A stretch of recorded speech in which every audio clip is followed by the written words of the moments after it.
Shankly and we hate St. John. But most of all we hate Big Run, and we whack the cop-outs one by one on the banks of the Royal Blue Mersey.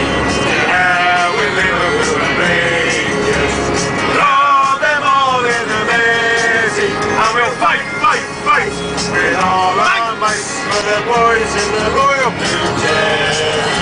Mank bastards! Fuck off, you mank swats! Fucking mank swats! Come on, please! What I want on the banks of the Royal Blue Mersey. 1932. Come on, blue boys! Them all in the Mersey! 1963. Fight, fight, fight! With all our might for the boys in the Royal Blue Mersey. Cock-fights and gobshites! Cock-fights and gobshites!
Stevens, Neville Southall,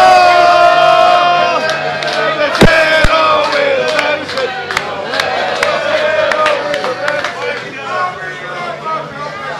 And we love our public. Thanks, Eventon. Oh, you miserable bastard!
After a week of thrilling fight-backs and thunderbolt goals, there's every reason to expect another cup classic under the Wembley arch. They've made it to the Champions League semis, but Manchester United's historic 5-trophy dream is in the balance for the second time this week. Now it's Everton hoping to succeed where Porto failed by ending United's all-conquering ambitions.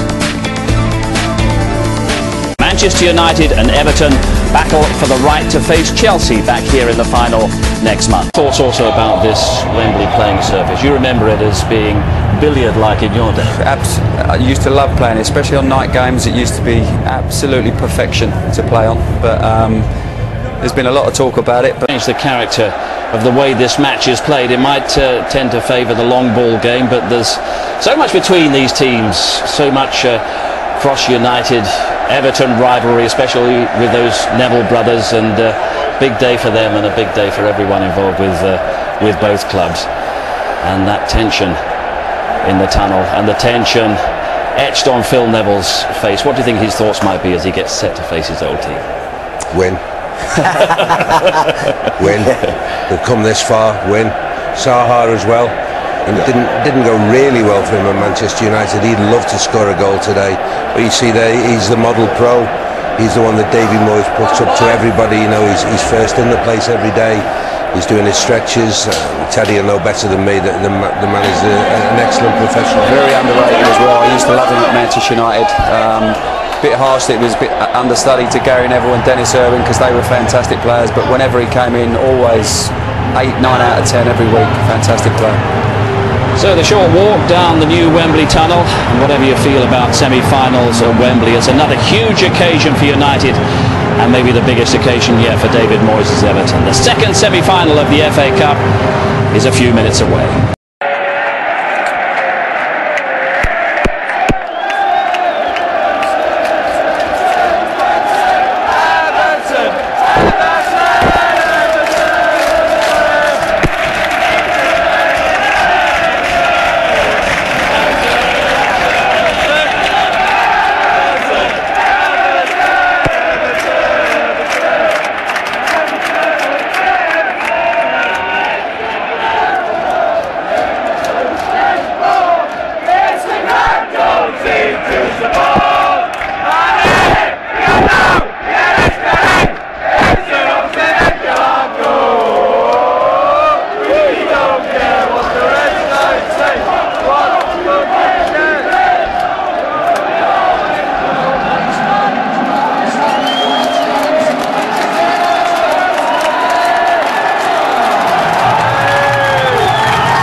The master and maybe the apprentice. Second semi-final of the FA Cup, sponsored by E.ON. Chelsea await the winners. Can David Moyes' Everton halt the all-conquering dreams of Manchester United? Our commentators Jim Beglin and Clive Tilsley. It makes me feel old, Steve. A Manchester United team with an average age of just 22 and a half are entrusted with the responsibility of keeping the club on course for history. Nobody knows these players better than Sir Alex Ferguson, but having restored the momentum to United's season in Porto on Wednesday night, he has gambled on a lineup containing only 2 of his first choice players to maintain it. The look on Everton captain Phil Neville's face when he first saw his old manager's selection was a picture. It's Merseyside versus Manchester. Everton in blue enjoy beating United every bit as much as Liverpool do. But more important than any regional rivalries, there's an opportunity for them to move to the next level here and maybe back into the winners' enclosure. Jim Beglin, you live on Merseyside. There are two big clubs out there today. Yeah, I go along with that. Two very big clubs. I think it's the personnel in Manchester United's team that's the real talking point. Of course, Everton will feel, as you said about Phil Neville, Clive, that there's never a better chance. But if it doesn't go their way, the other side of it is, against this United team, it would be harder to take. Fellaini will certainly be an option for the high ball. It's fallen here for Leon Osman. It's a goal kick and an injury to Osman. You know, Everton may enjoy beating Manchester United, but they have managed it just once since Paul Rideout's goal won the 1995 Cup final, and this is the 30th time these two have met since then. Everton may have to convince themselves they can pull this off. Yeah, but you know, they've been given a great fillip with what they're facing. It still has to be done, still has to be executed. I mean, I think the assumption was before the game that people thought Manchester United would probably have the majority of the possession. Not necessarily so. Everton with that midfield are quite capable on the ball these days, and I'm not sure against this 11 it'll be the case. Ben Foster, man of the match in the Carling Cup final here at the start of last month. Clearances by a born and bred Scouser, Tony Hibbert at right back for Everton.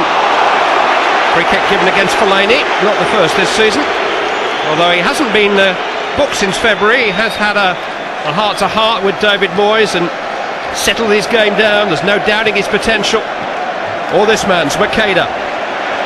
Run off it by Osman. Here is Fellaini. Free kick this time in Fellaini's favour. He'll be pleased that Louis Saha is playing ahead of him. It would have changed his role and Cahill's role if Everton had been unable to name an out-and-out forward.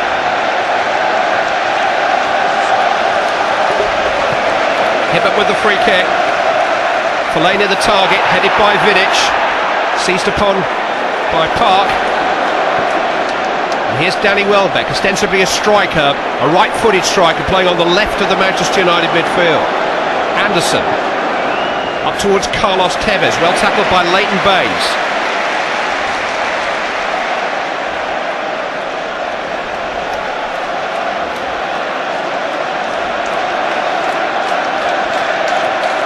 Stephen Pienaar.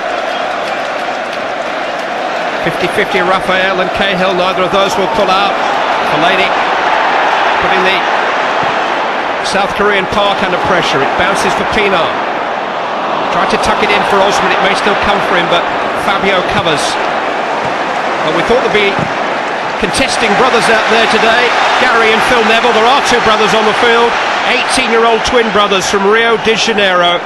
On the right-hand side, number 21, Rafael de Silva, and on the left, number 20, Fabio de Silva. I think because they are identical.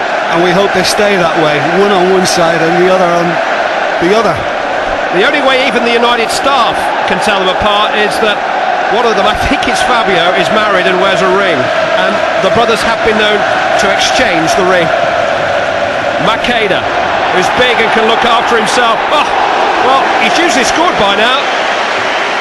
He came on at Sunderland last Saturday and scored 60 seconds after his arrival.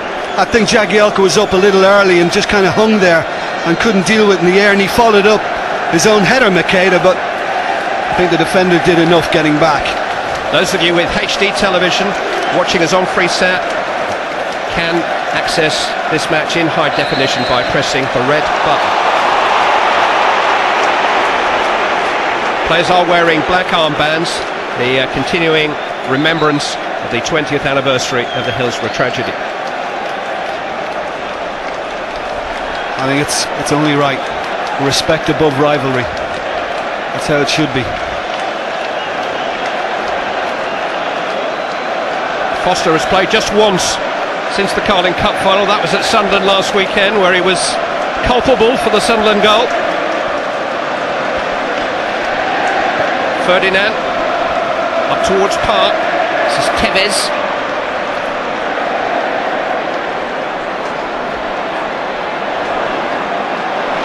Harassed all the way by Stephen Pienaar. He's in high form at the moment, and is fouled by Ji-sung Park. Busy. I think there's a good little partnership on that side of the pitch as well. Park was a little wild in the end once Pienaar had nipped in and just taken it away from him. And to be fair, there's little contact. Look worse. Hasn't been a player from the Far East in the FA Cup final yet. That would create some media attention out in South Korea and Japan and China, that's for sure. Fellaini against Vidic. You wouldn't want to come between those two. I'm looking forward to much more of that as well. Vidic has come off stronger so far. One back by Pienaar. Sahar lays claim to it. Cahill trying to wriggle clear. Broke through the challenge from Raphael. Ji-sung Park's former manager with South Korea, Gus Hiddink, is already waiting on May the 30th. I think he'll still be manager of Chelsea then.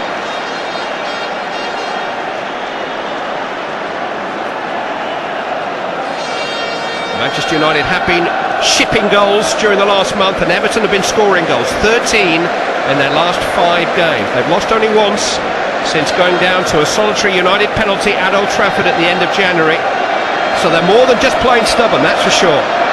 Jagielka took a little bit of a risk, but shepherded it back to Tim Howard, former Manchester United goalkeeper. 3 ex-United men in the starting lineup today. Phil Neville and Louis Sahar, the others. And that's the other thing for Makeda as well, and indeed Tevez, that they're coming up against a partnership that has thrived this season. And Jagielka and Lescott, they've been excellent. It's Neville who concedes the free kick, but David Moyes believes that Jagielka and Lescott are the second best partnership in the Premier League now. The best? Yep, Ferdinand and Vidic. Both played here for England, Jagielka and Lescott. There is some Wembley experience in the Everton team. Towards Fellaini again, won by Ferdinand this time. Cahill into the path of Pienaar. Baines is on the overlap. Pienaar, as he does, cuts inside, but as he rarely does, wastes it. Yeah, it's a bit strange, but already you can see Fellaini didn't get much joy in the first couple of challenges with Vidic, so he went and stood on Ferdinand and did get his head to it. Osman has dispossessed Fabio.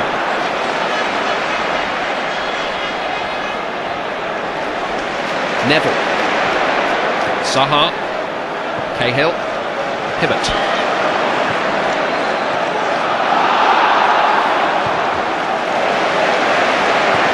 Makeda putting first Neville and then Jagielka under pressure. He is the youngest of the babes out there, just 17. Well run by Pienaar.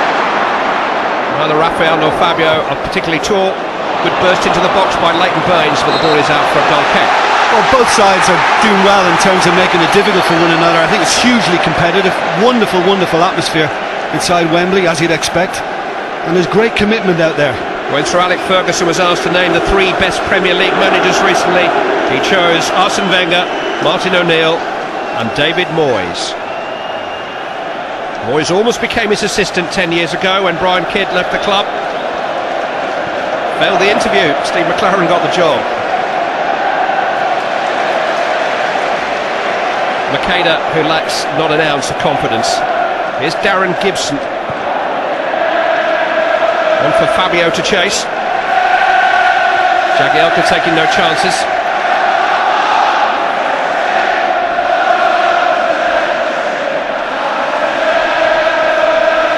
Raphael getting forward down the right hand side. They both got Fellaini hair, the twins. Getting there, not quite. There's one terrible moment last when Fellaini played with his locks braided, and all those wig manufacturers who've been doing a roaring trade on Merseyside in the last few months thought their time was over, but he's freed the locks again.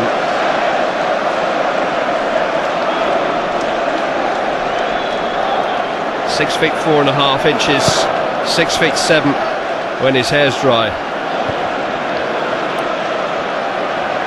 Anderson beating Cahill to it, away by Neville. Here's Sahar. He's been ill all the week, he's been suffering with a stomach virus. Tackled by Parr.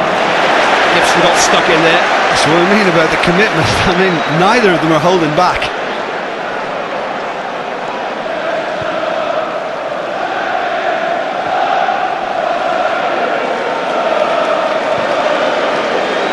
Ferdinand looking for Parr.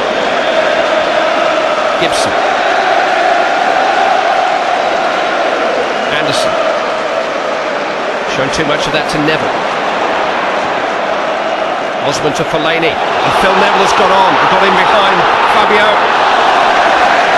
Well, it's nearly a year since he scored a goal, Phil Neville. He's got many, many qualities, but goal scoring wouldn't be too far up the list. Well, he doesn't usually gamble like this. Fabio's let him go. He seems to be onside. I think he's played on by Rio Ferdinand. He's just slipped as he's gone to get his right foot shot away. Just watch, the left foot just kind of gives way and he's gone down. Can't control it. Played nearly 400 games for Manchester United before leaving, coming up 4 years ago now. Big moment in Phil Neville's life, that. But he's now the Everton captain. It's a big appointment, that, by David Moyes with his background. I just think the winning experiences he had at Manchester United, though, has just brought kind of a raise the bar mentality to Everton, on top of his great attitude and professionalism. 2 FA Cup wins amongst his medal collection, Phil Neville. He played left back in both of those finals.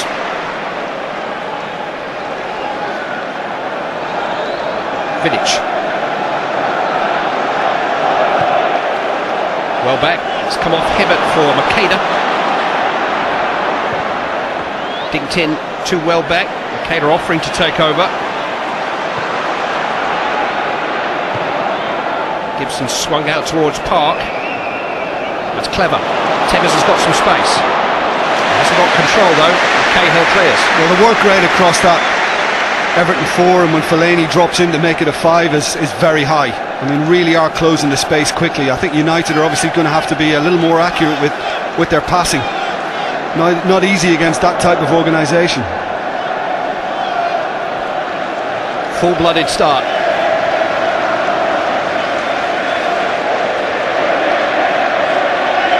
Darren Gibson here is a current Irish international.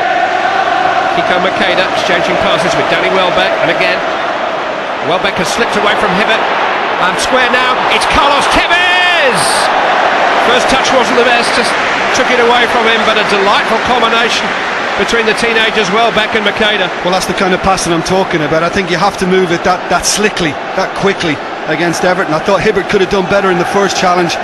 Welbeck could have chose to strike himself. In the end, it's got away from Tevez. Living every second. You wouldn't want to sit next to him, would you? The shot broken rib. Yeah, the shot he wanted never quite arrived, did it? I'm just thinking about Welbeck when he cut in the goal he got at Derby in one of the earlier rounds when he curled it into the far corner. For a moment, I thought it was on again. And, you know, thinking back to that frantic finale against Aston Villa a couple of weeks ago when Makeda did score the winner, Danny Welbeck was only denied that glory by a wonderful save from Brad Friedel. They both scored goals in the United junior teams quite prolifically.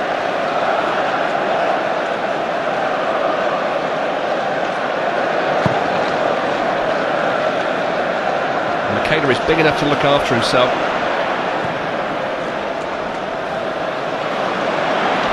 Ji-sung Park. Tevez.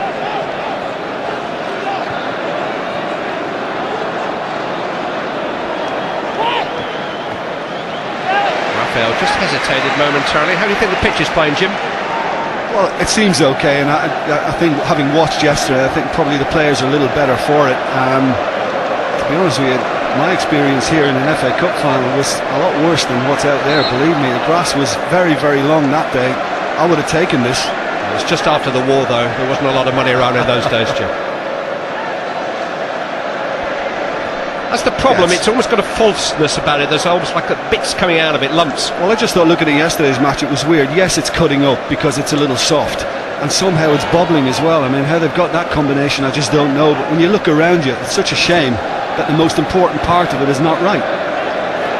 Goalkeepers might be taking a touch with any back passes that come their way. And by the way, having mentioned the cup final there, I do realise that this is a semi. Osman. Done well to skip into some space and feed Leighton Baines. And there are 5 blue shirts in the box here. Baines' cross cut out by Ferdinand. Baines had time perhaps to pick up better ball than that.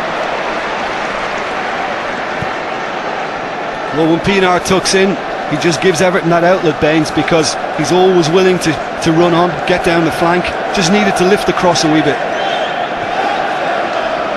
One for Makeda to chase. Jagielka in charge.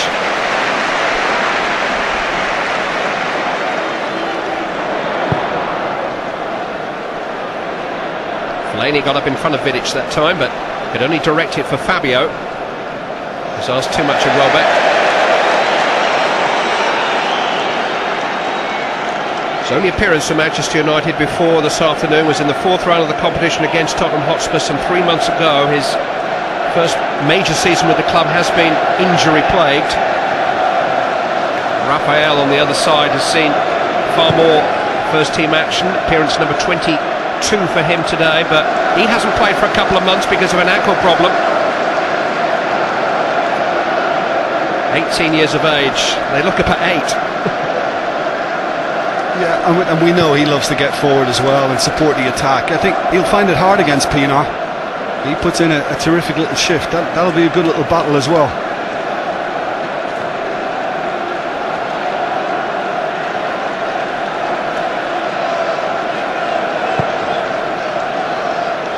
Manchester United see more of the ball so far. Not a chance to speak of. Tevez has had a side of goal.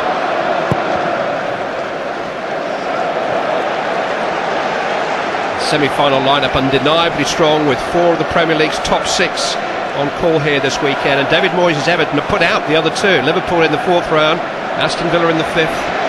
Well, the top flight team Middlesbrough in the quarterfinals. They've certainly worked their passes this year. Fellaini getting a little nudge from Ferdinand unseen.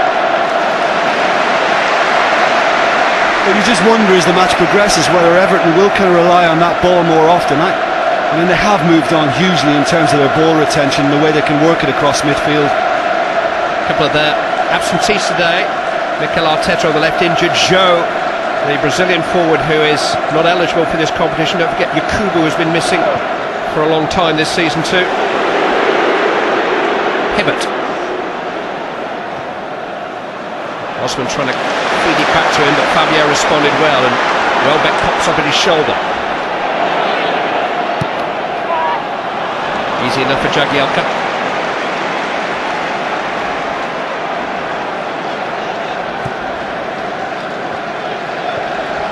Fellaini. Neville. Cahill. Hibbert.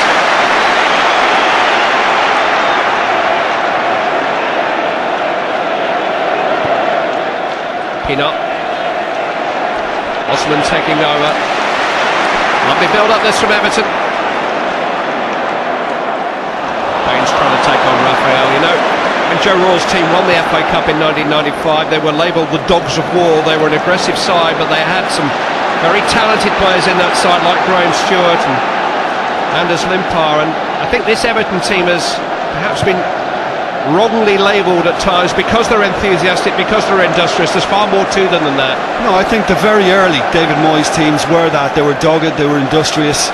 That was a prerequisite, but no, they've moved on from that. There's no doubt they've evolved into a better overall unit. I think some of the purchases, clever, astute work in the transfer market, and I think the development of some of the youngsters has been excellently goodison too.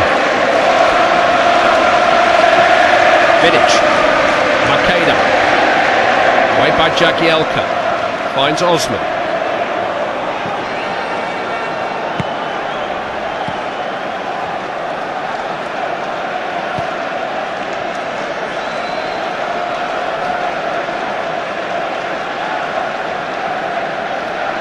Semi-finals at Wembley are not to the liking of either manager, but it does mean clubs with such huge core support can at least service the needs of a fair proportion of their regular supporters.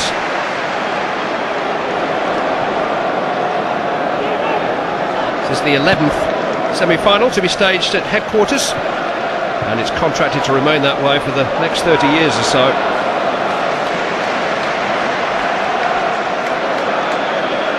Foster under a bit of pressure here from Sahar, who blocked it, and it came back off him, and Foster was able to pick it up. Not at all what he planned. Well, to be honest, after his excellent Carling Cup final, I'm thinking surely on the week that hasn't been good for keepers, not another one. He was very, very fortunate here, Foster, and you can't blame the pitch for that. He just hesitated. Caught in about 5 minds. Sahar will have to let that bounce because he's way offside. Did have 45 minutes here for England last month, Ben Foster, but hasn't seen a lot of football this season. Only his 9th appearance for Manchester United, but he hasn't been on the losing side yet.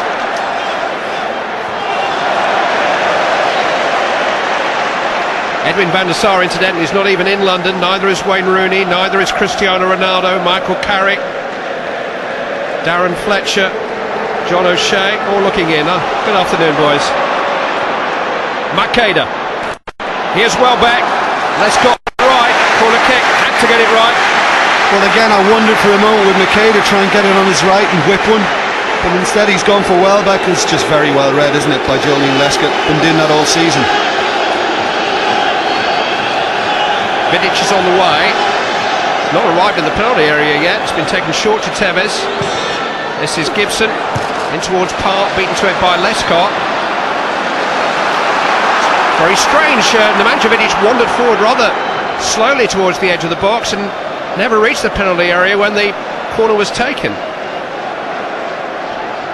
Ji-sung Park. Darren Gibson. Anderson. Here is Vidic, who's back on sentry duty. Tevez is coming deep quite a lot here. Raphael was hiding on the touchline. That's in towards Welbeck! Side netting. It's deflected there. It's a corner kick to Manchester United. He's trying to help it on his way there, Danny Welbeck. Well, it just looks like it came off Lescott in the end, and I'm not sure he knew an awful lot about it once Welbeck gets the touch on this. He did, he got just enough. Maybe Howard would have had it covered. I'm not convinced though. Could so easily have slipped the other side of the post of Julian Lescott's boot. Short to Tevez. Back out to Anderson. Ji-sung Park. Well blocked. Neville and Osman were there. Anderson though. Here's Vidic. Now Gibson. Fabio. Makeda.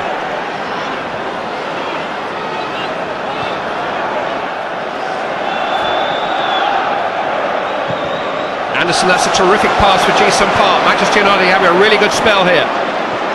Just trying to tuck it into Makeda. Seen off by Jagielka. Anderson though. Hib it away. Only as far as Fabio. Welbeck is wide of him.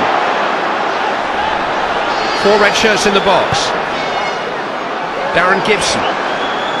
Anderson. Behind you. He's managed to escape Sahar. Ferdinand. It was a difficult ball to pull off. It was very straight. Couldn't quite link with Welbeck. You know what I think he was looking for? The run inside from Raphael. I think he's just trying to get it between full-back and centre-back. But it is good United spell now. News of the Manchester United absentees. I had a quick word with the manager prior to the game. He felt that Michael Carrick was the most serious doubt for their next game, which is on Wednesday in the league at Old Trafford. He brushed off rumours that Wayne Rooney had suffered a metatarsal injury and would be out for the season. He says it's a crack above the ankle and he's hopeful Rooney will be fit for Wednesday. Wild horses wouldn't have dragged him away from this occasion if he'd been fit. Tevez, Anderson, Tevez, and now Welbeck, miscued. Well, he seemed to look at Tevez as if to say, I wasn't happy with the final little ball you played back to me, but again Tevez just dropping deep to find that yard of space, be able to turn, go and play from there. Sahara's giving it straight to Raphael. Manchester United on top. Park, terrific pass towards Makeda. Lescott dealt with it really well.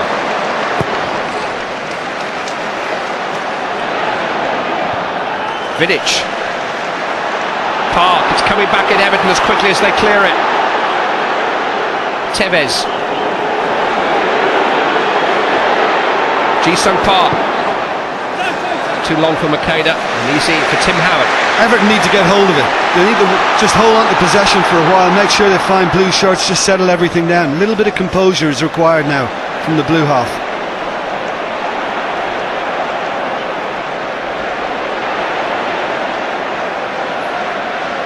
Leon Osman.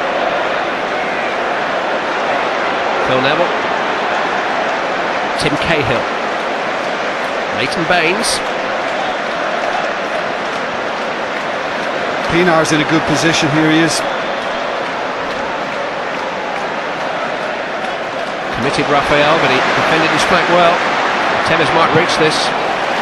And here's Gibson. Tevez.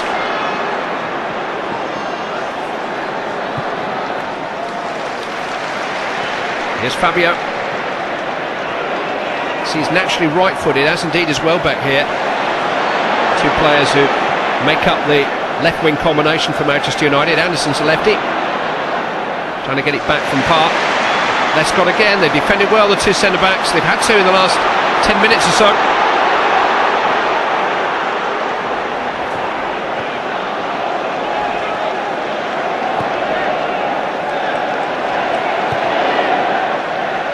Osman wandering. Now Sahar.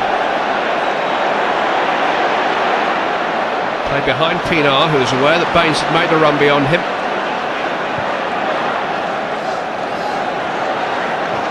It's a clever ball inside the full back towards Baines. Is that a free kick? I think it is. Looked it. Yellow card too, I think, for Raphael. I think he knew that Baines was going to get goal side of him, and he just couldn't afford that to happen, Raphael. I mean, it seemed to be going nowhere for a moment, then it was just a lovely little ball back inside from Pinar, and he is goal side, and look, he's been held on to, and definite free kick. His priority was to bring Baines down before he crossed the white line.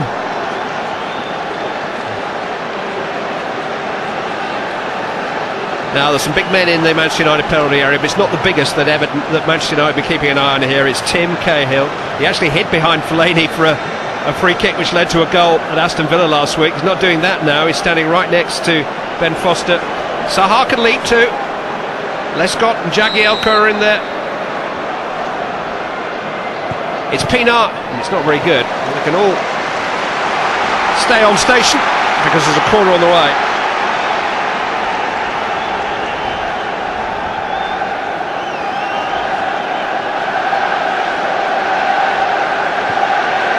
Short corners onto Baines. Moffat in towards Fellaini. Good defending by Vidic. Cahill. Hibbert. Two centre-backs have stayed in. Lescott's there. And Raphael did just enough against him. Well, they haven't had many opportunities from set pieces. We thought it would be a factor in Everton's favour, but United haven't really allowed them, and spent most of the time in Everton's half. I mean, that's another reason. Does have this extraordinary record in FA Cup semi-finals. His first as a Manchester United manager was against Joe Royals Oldham back in 1992. Epic games, both went to extra time. United won the trophy that season and reputedly saved Fergie skin in the process, but he has now won all 8 that he has contested in this competition. Beat Oldham again in 94.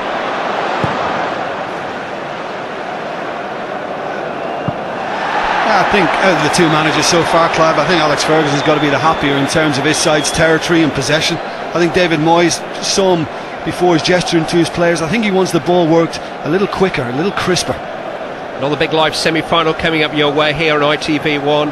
A week next Tuesday, the 28th of April, we will be live from Barcelona. The build-up from 7 o'clock on ITV4, and then Barcelona versus Chelsea live on ITV1 from 7:30. Tevez. Space for Park. Driven in towards Tevez, just couldn't quite collect it in his stride and couldn't quite keep it in either. It's a goal kick. Well, again, he had a little success in picking the ball up in space by just dropping between midfield and defence. But when it came back from Park, it was just too much pace on it.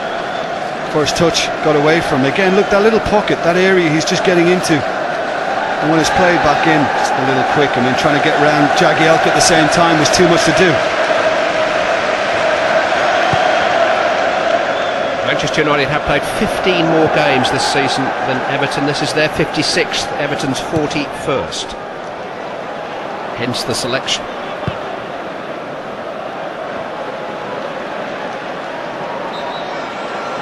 Free kick has gone in Anderson's favour. Sir Alex Ferguson spoke to Gabriel Clark before the game here, if you've just joined us, and felt that after watching Arsenal and Chelsea yesterday, needed to rest even more of his senior players following a major success in Porto last Wednesday night, with an important league game to come on Wednesday, and so 8 changes to the Manchester United lineup today from the one that's triumphed in Portugal. 3 teenagers in the starting 11.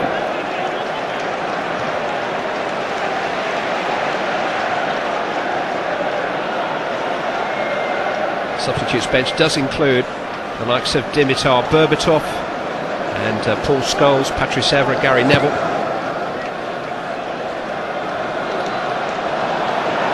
Might come for Fellaini. Gibson sees to it that it doesn't.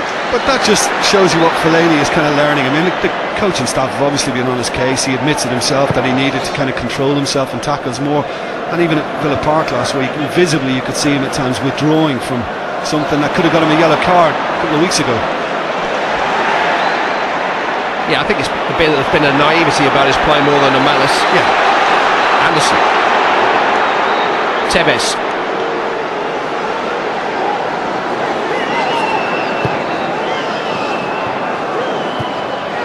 Gibson. Tevez. Fabio. It's deflected. Lady ran under the ball, was pushed by Welbeck.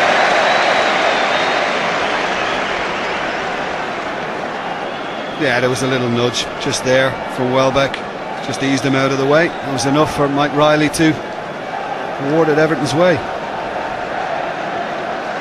Manchester United substitutes bench is star-studded. Senior players there available, and the youngsters run out of puff. Notice that Ryan Giggs was in the club blazer there. He's not on the bench. Away by Ferdinand. Neville. Osman. There's a big challenge by Vidic.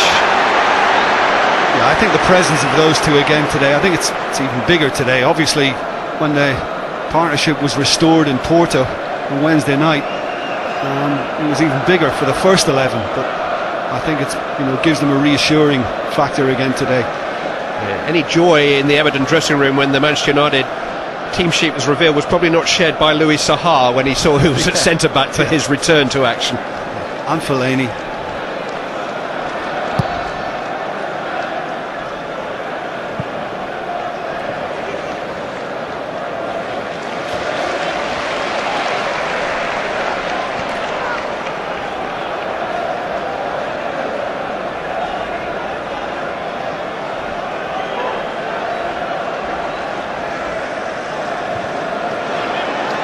Competitive as ever. Fabio forward, on by Makeda. Welbeck trying to feed off him. Neville tracked him every step of the way. Here's Ji-sung Park. Tevez. It's lost out to Peanut. Brought down by Tevez. And that'll be another yellow card.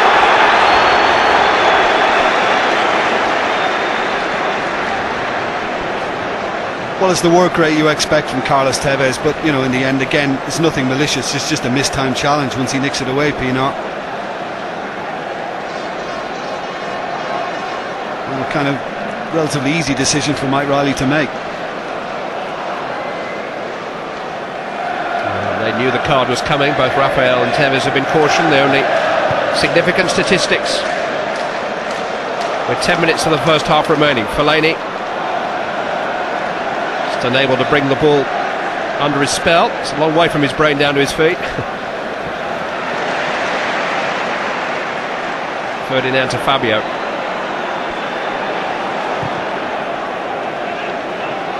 Makeda will chase this. There's this thing as a lost cause when you're 17. Neither keepers really had to work hard, have they? That's gone United's way as well. Fellaini seemed to concede that as well with Gibson. I mean, Tim Howard had a little worry, the deflection from Lescott front post. At the other end, Foster really only almost made trouble for himself.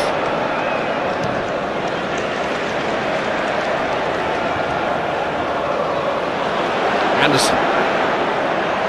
Tevez getting that deeper position. Deflection wouldn't quite fall for Manchester United, and the handball by Anderson.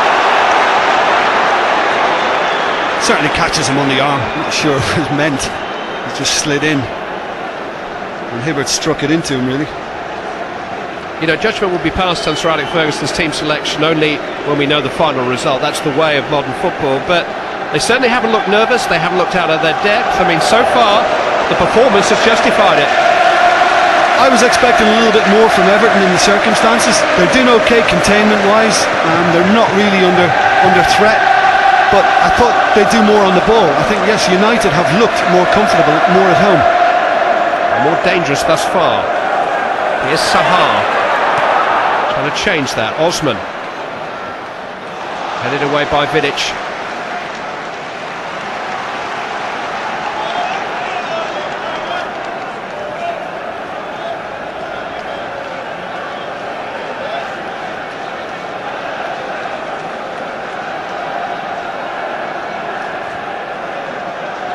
Flick from Sahar.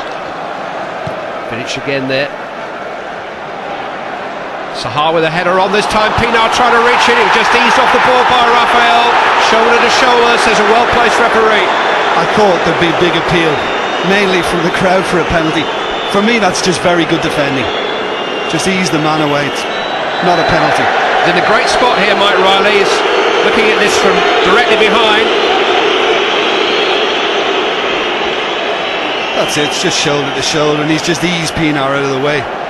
Raphael, for me, that's very good defending, and Mike Riley very well placed to read it all. He only got this appointment a couple of weeks ago because of an injury to Steve Bennett, and David Moyes did raise the subject of a conversation that he had had with a journalist who'd asked him if Riley was a Manchester United fan. I'm not sure that David Moyes necessarily needed to make that public, but he did. And heaped a bit of pressure on Mr. Riley, but he is a FIFA ref. He was an FA Cup final ref.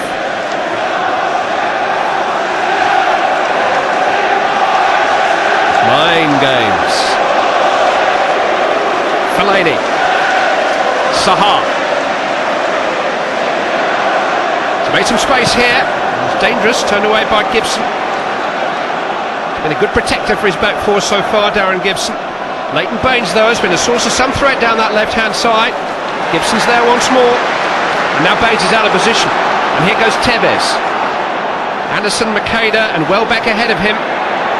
Trying to slip it through to Makeda, who misread the run.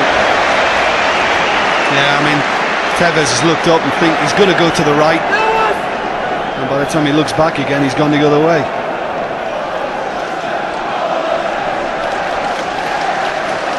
Fellaini trying to get beyond Vidic, may just do that. Pino. Baines. Neville. Cahill.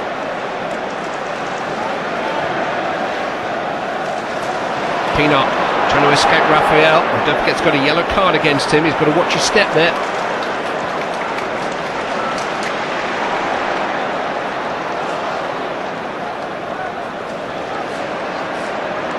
Pino in towards Cahill. Yeah, Cahill's given a little thumbs up, but never really gave him a chance to get there. Makeda just edged Jagielka under the ball, but he got some good cover from Tony Hibbert. Tim Howard had a little less time than he thought, and as a result his clearance is only to Fabio. Plus mark to Kiko Makeda. Here's Danny Welbeck. Carlos Tevez and Makeda. Oh, it's a good ball. Here's Welbeck. Some sparkling football at times between the youngsters. Not a finish to match that time, but Makeda looks very much at home in a Manchester United shirt. Well, that's the difference. United have shown just some of the classier touches. in attack. I mean, this was lovely work between the three, Makeda, Tevez, and then when Welbeck got on it, I don't know whether he looked inside, but there was no support there. He had to go with his left foot.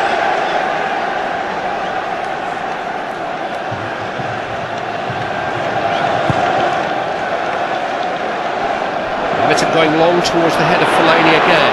Here's Saha. Trying to slip it through to Pina.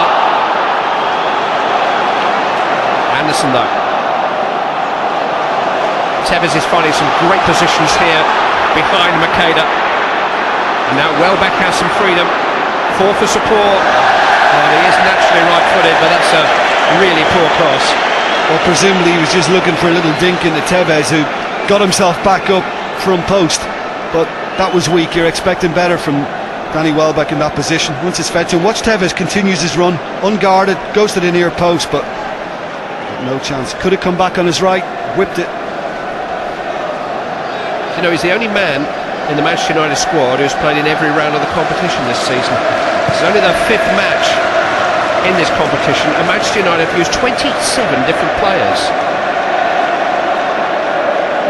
And Danny Welbeck is the only one to have played in 3rd, 4th, 5th, 6th, and now semi-final.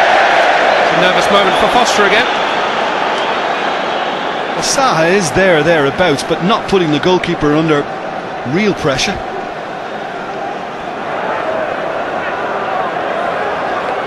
Phil Neville trying to wind up a long one here. He's not quite Rory Delap, but he can reach the box. He might be able to reach Fellaini. We'll certainly be able to see Fellaini.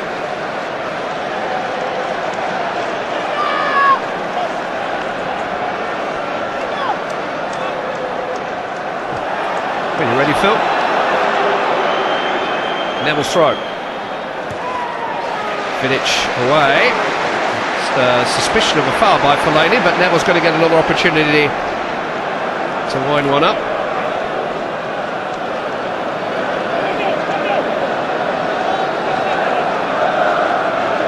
Neville protected by Gibson.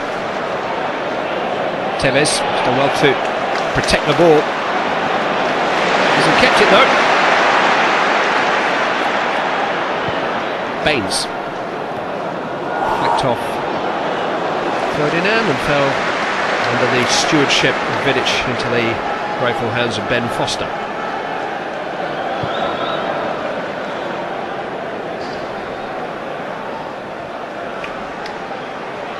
Raphael.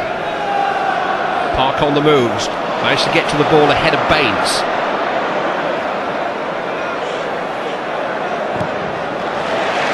More energy about Ji-sung Park. Looked a little weary after the international break in the 2 games that he played for Manchester United.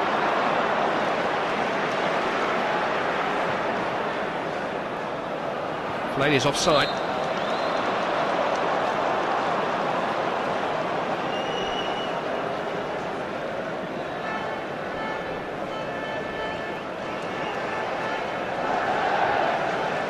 Well, it's a nice day for it.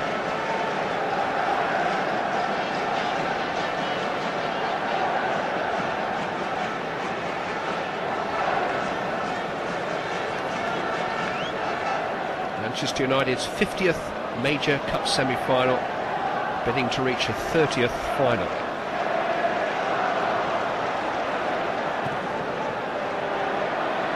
Cahill wouldn't give it up, neither would Tevez. Gibson. Yeah, that's not his best, and he's a better passer than that, Darren Gibson. But I think United have shown, with this team or not, they've shown the adventure. I mean, it's the style very much to go forward, and I think Everton need to be a little bolder for me. Need to be prepared to kind of hold on to it a little longer and get people forward. It's just not quite been there. Well, back to Makeda. Neville left that to Jagielka. Genius little bit of play there by Fabio to prompt that attack.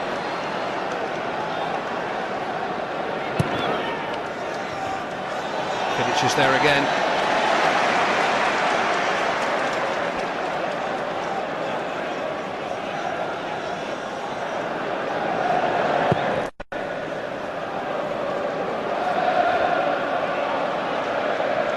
Saha.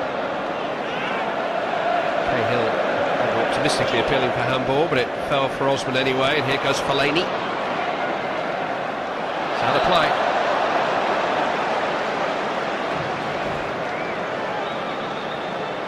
It's going to be the one added minute.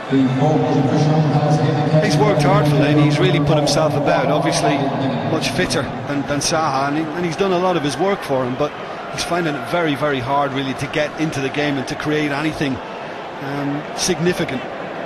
Gibson to Welbeck. It's poked into the path of Makeda, looking for Welbeck once more. Those two will have played a lot of football together in the Manchester United reserve team. Ole Gunnar Solskjaer looks after that department for United these days. I just learned a thing or two about goal scoring from him.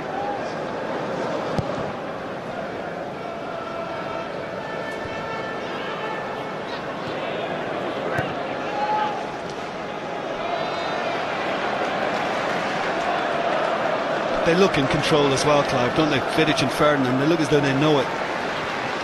Raphael. The end of the first half, which Manchester United's youngsters have shaded. Howard has seen more action than Foster, who has looked more nervous than Howard, it has to be said.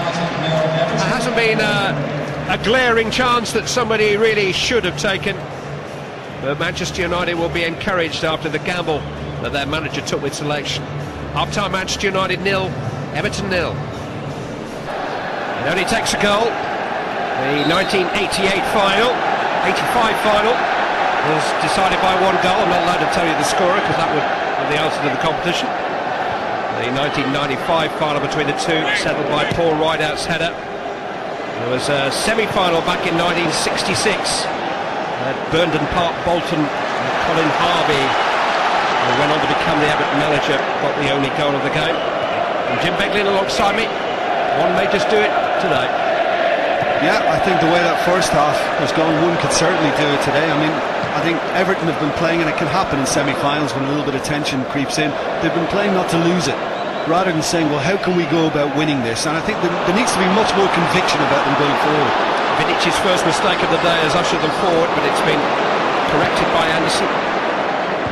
Listen, on the other hand, Clive, you know, we knew there were a lot of talented individuals in this United lineup starting 11 today. As to whether they could put it together as a team, they have. You know, they're looking. The only thing they need to add now is just a little more incision in attack, and it could be theirs. David Moyes got no real cup pedigree as a player or a manager. Everton's Carling Cup semi-final against Chelsea last season was the first semi-final of his career. He's been happy to admit that this is the biggest game of his career so far. Baines, Fellaini.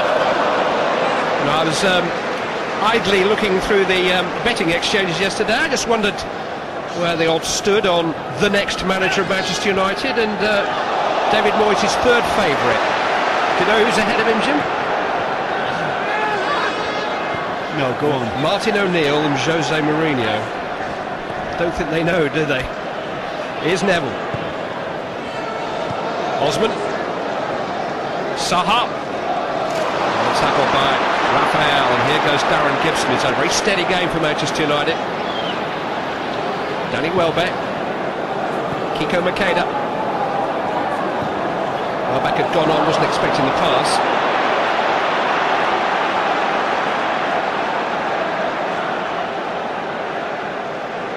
This is the 8th consecutive season that his Manchester United have reached a major cup semi-final. Only Chelsea in the 2005 League Cup have ever put a Ferguson United side out at this stage of a domestic cup competition. His last defeat in an FA Cup semi-final was in 1985 in the Scottish FA Cup.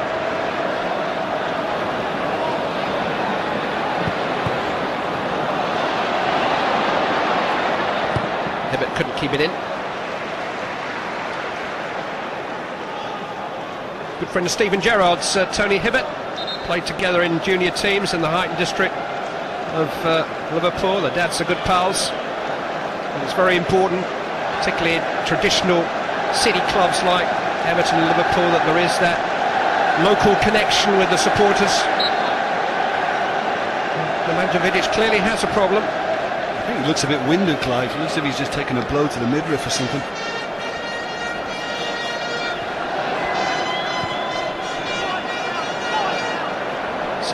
backing into him, testing out the ribs. Osman. Vidic wins it back. Fabio with confidence. Jagielka alert. Good leap by Raphael.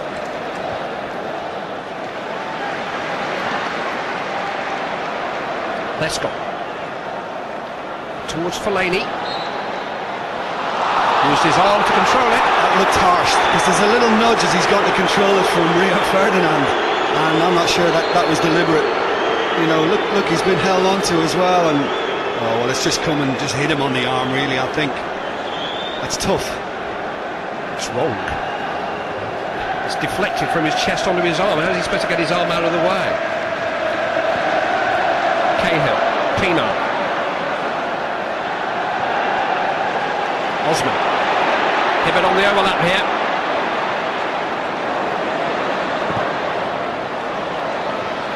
Osman got to it. And so did Vidic. Phil Neville. Everton haven't really had a concerted period of pressure yet.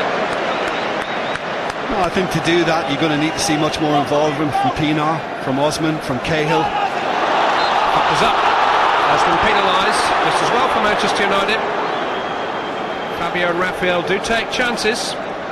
It's their nature. Yeah, well, this time it was Anderson, and it's caught him on the arm. Another Brazilian. It's in the blood.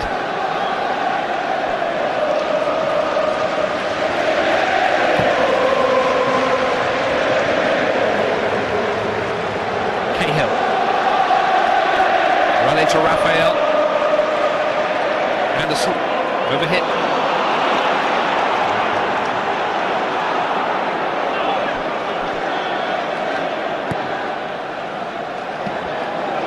Fellaini.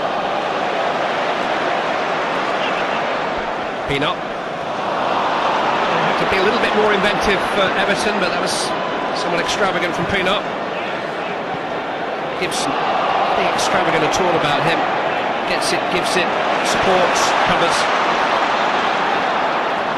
Nobody beyond Osman. Maybe Hibbert's got to try to force the pace a little bit more down that right-hand side. Baines has got forward. We do have a record crowd for an FA Cup semi-final inside Wembley this afternoon. It has broken the record by 38. It was set yesterday, 88,141.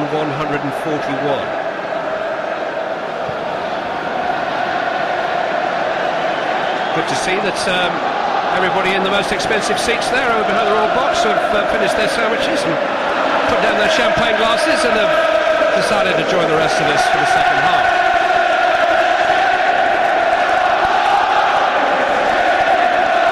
Another important little touch from Phil Neville, doing a good job as skipper, been very, very efficient at the base of that midfield for Everton. Here's Fellaini, but it's just enough against him, but Fellaini was well placed there. Listen to that. Everton now attacking the end behind which the Blue Army is encamped.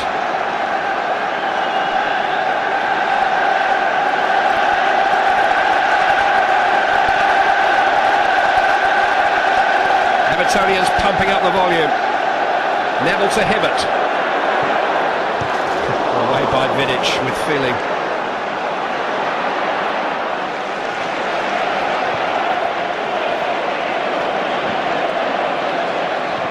Just wonder as well with Saha, you know, if he's not going to last the distance, last the 90 minutes today, then can he put a little bit more in? Can he just show a little more energy? Park. Tevez. Fairly won by Neville. Unfairly retrieved by Tevez. There have been two Premier League matches around the country today. White Hart Lane, Tottenham Hotspur 1, Newcastle United 0 is a final score. Darren Bent, the goal scorer. And at the City of Manchester Stadium, Manchester City 4, West Bromwich Albion 2, final score. Newcastle and West Brom stay in the bottom three. Everton fans raising the roof, Manchester United fans responding. Wonderful atmosphere. Wonderful turn by Fellaini. Here's Saha. Now Cahill joining in. Well struck by Cahill, Foster did just about enough. Ferdinand, first to react. That's the conviction we were talking about. That was lacking in the first half. That's better from Everton. There's a little more intent in it. Very well struck from Cahill, and good save, and important that he panned it away wide. Neville, Baines, an awkward one for Foster, but he's able to collect it at waist high. But you know, Tim Cahill's playing now in his more conventional role in the middle of the field for Everton, having spent a lot of the season as an emergency striker, but not quite the same goal threat that perhaps we've become accustomed to from him as a result of that. And Everton need to try to get him into scoring positions. He is their leading scorer this season.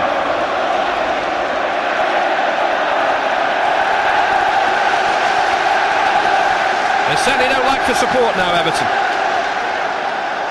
Well, to be honest, what we've heard for the last 5 minutes from the faithful Everton, it's like as if they're one up.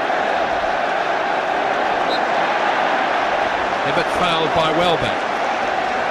Haven't played at headquarters since the 1995 Charity Shield. It's been a long way. Well, they were almost one up, but for a very good save. I mean, it's sat up beautifully for him. It's well struck. Just bouncing, it gets to Foster. I think he deals with it very well. Over the head of Fellaini. Free kick given against the big Belgian. It's a cracking turn from the throw-in as well from Fellaini to eventually get the ball to Cahill.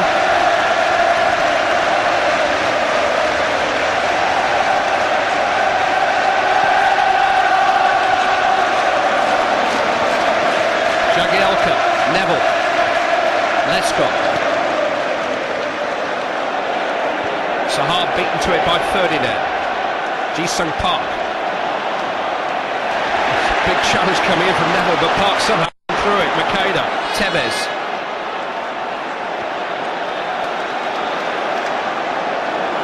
Fabio. Anderson. Gibson. Manchester United just trying to take a little bit of the sting out of the momentum that Everton have found in the last 5 minutes. Just trying to quieten the Everton fans as much as anything. Everton are starting to see a lot more of the ball. Well, they had to. I mean, I'm sure that was the message, the main message at half-time from David Moyes about the need to actually show some responsibility. Be prepared to get on it. Don't be scared of it. Look at Phil Neville in the centre of midfield as well, really geeing up all his teammates, trying to get him going.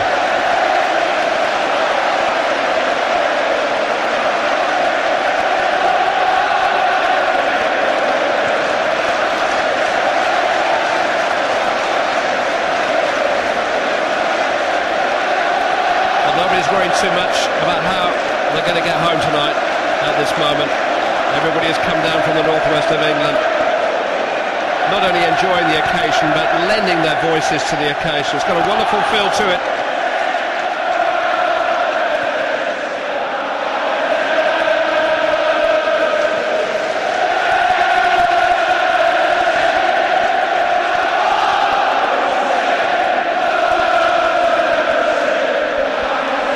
Must be quite a thrill to play out there in front of this. Fellaini up high, Vidic up higher. Ji-sung Park up to Carlos Tevez. Look bright and busy today, Tevez. Inventive. Ji-sung Park. Rafael da Silva. Park. Fellaini's back there, foul by Baines. Will United wait, or will they want to get Vidic up? I think they should. He's on the way. He's going.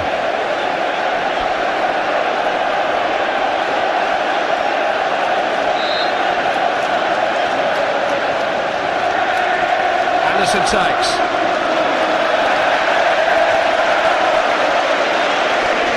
Speechless. Just blame the pitch.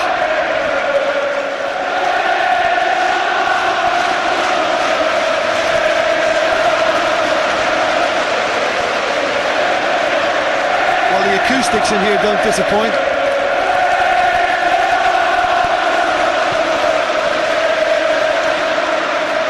A lot of them are old enough to remember the period in the mid-80s When in 3 seasons they won 2 league titles, 2 FA Cups and the Cup Winners' Cup.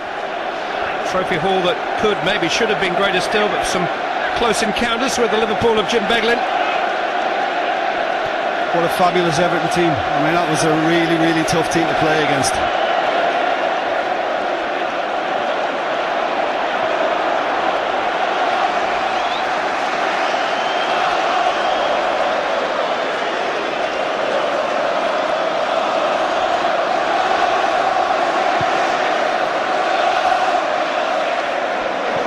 Over the head of Makeda, Everton throw. They have a measure of control at the moment, David Moyes' team, for the first time during the afternoon.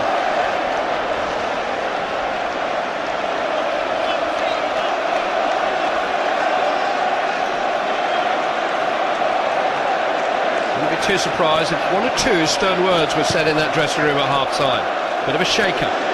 It's lovely control from Welbeck, who just spun away from him. Cahill was able to find Baines. Pino. Cahill. Maybe it was a bit of a bobble. Gibson to Raphael. He's given it straight back to Cahill. Now Pino. Free kick to Everton. I think Everton have done that well all afternoon in closing that central to Anderson and Gibson for United. They've not given them any space and not really allowed them any chance to dominate possession or get anything convincing going forward. Now gone, and Everton sense the moment is here. Can they seize it? Baines takes towards Fellaini, won well by Ferdinand. Referee got in Pienaar's way a little bit. Anderson certainly did, and Raphael brings it away. Ji-sung Park, Makeda is making good run on the left hand side, unseen. Raphael, now Danny Welbeck. Stopped by Baines, or at least held up by him. Welbeck's got away from Baines this time. Danny Welbeck, wouldn't quite happen for Park. Phil Neville again, here he's on it once more. He's getting stronger. Finds Louis Saha. Now Stephen Pienaar, plenty to his right. Tony Hibbert. Leon Osman. Pienaar's made a wonderful run down the inside right channel, well seen though by Nemanja Vidic. United playing their way out of trouble, into trouble. Osman, it's towards Fellaini. It wouldn't drop for Saha, it did for Raphael. It fell nicely because Saha was on the other side of that. Game now stretched. Fabio carrying an injury by the looks of it. Patrice Evra is on the bench for Manchester United.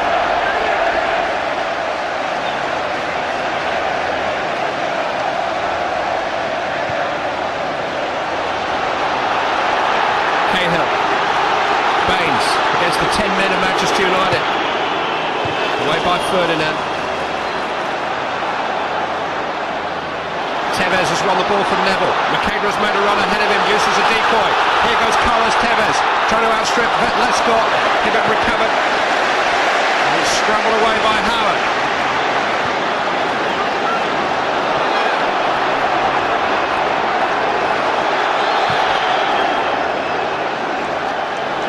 I think he knew Tevez he had to turn back because he wasn't going to be able to outpace the Everton defence. And that's been a feature as well today, that neither side has a man that can run beyond.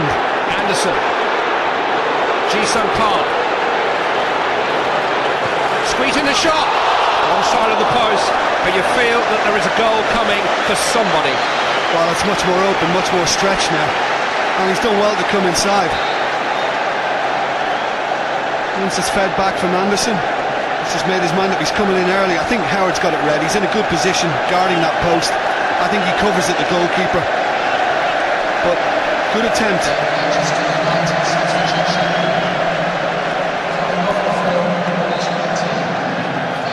First change of the semi-final on the way. Patrice Evra has taken over from Fabio De Silva. Left back, straight swap for Manchester United. Welbeck. Makeda is onside. Look at the pace. Got there ahead of Jagielka. Kiko Makeda trying to pull it back to Danny Welbeck. Hibbert came between them. Manchester United responding well.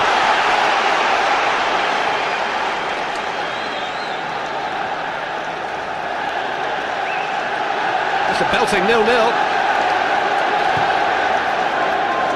Anderson. Raphael.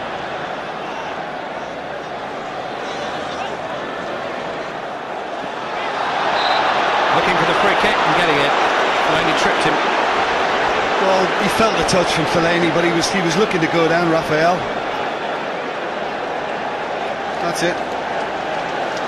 Just a little nick.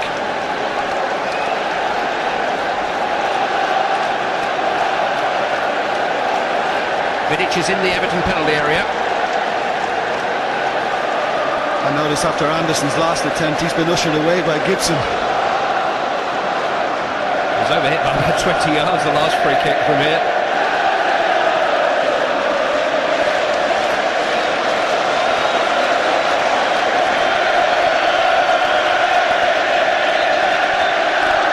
Darren Gibson towards Nemanja Vidic. If anything, he got a bit too much on it.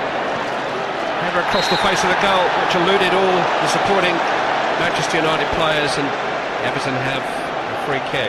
Well, he's done all he could. I mean, Gibson's looking for Vidic far post.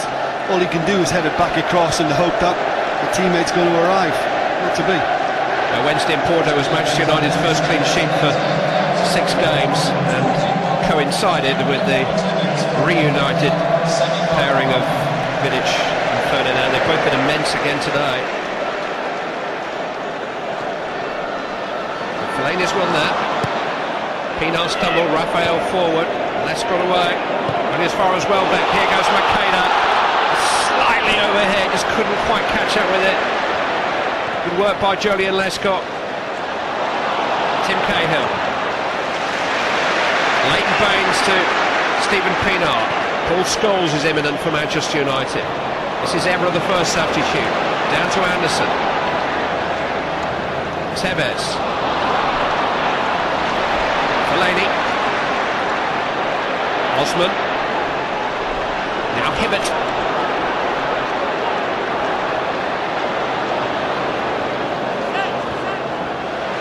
Looks tired to me, looks leggy, Osman. Never anything but. He looks fresh as a daisy. Tevez.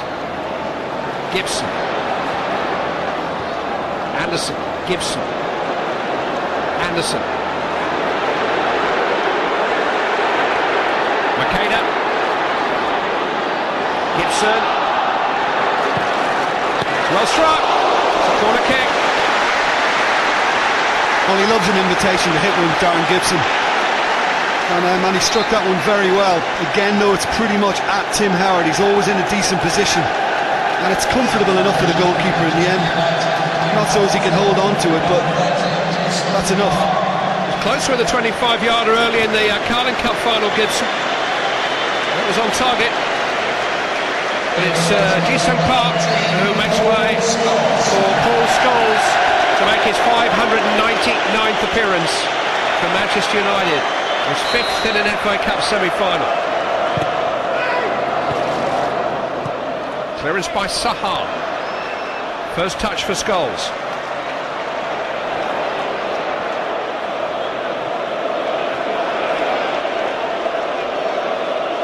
What can he bring to the party? Scored a couple of goals in semi-finals down the years. Yeah, and it's pushed Gibson just a little wider. I mean, he's tucking in now, but Scholes has gone in alongside Anderson. Here comes Welbeck. Oh, there was a nick there. No penalty. Jagielka reached it. Oh. Well, I just watched Jagielka's reaction. You can often tell, and his head seemed to hang as if that's going to go against me. he looked guilty as sin. Alex Ferguson's convinced. There's no big appeal from Welbeck. There's a big appeal from everybody else wearing red inside the stadium, but Mike Riley had a look and shook his head. Well, sorry, it looked less so then, but does Jagielka get there? Doesn't get the ball, does he? It doesn't get the ball. That could have been given. Do you know, I just wonder what David Moyes said during the week, whether that's got into Mike Riley's head. Alex Ferguson's furious. How can you tell? Well, he may well have a right to be. It was a tight call. And Jagielka didn't get the ball.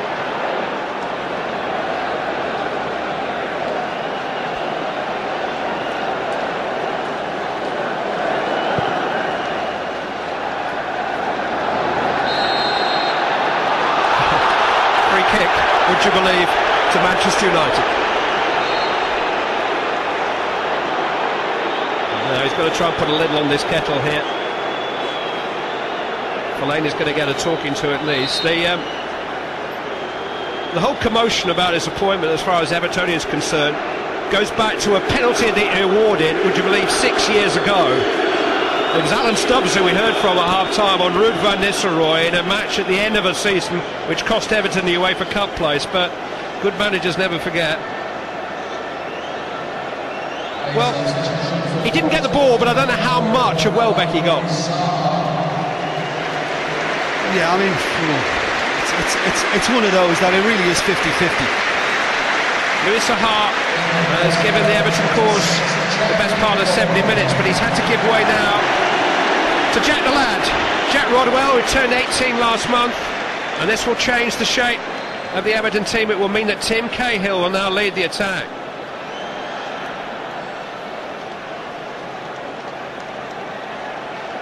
Cahill up front with Fellaini, Rodwell alongside, Neville at the heart of the midfield.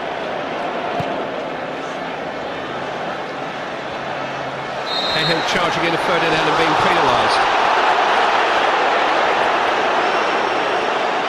Yeah, I think the fact that he was concentrating on the defender as opposed to watching the ball made it a little bit easier. He's got hold of him as well. Makeda. Welbeck can't collect it. Hibbert. Osman. Neville. Here is Rodwell. Baines. Towards Fellaini. High boot, penalised this time by Vidic. That's gone down well with the Evertonian support. I mean, it is very high, and it's up near Fellaini's head. That's not easy to do that either. These step ladders.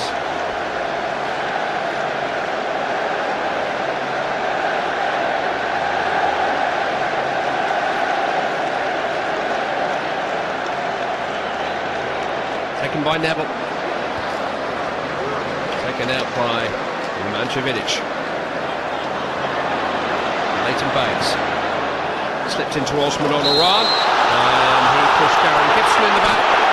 And Manchester United get the free kick. Yeah, I just wonder if it's a little bit of cramp for Gibson there. Wembley has a habit of doing that to players. He just puts a foot across him. Osman try and nick it, does, but having caught the man, Mike Riley's gone against him.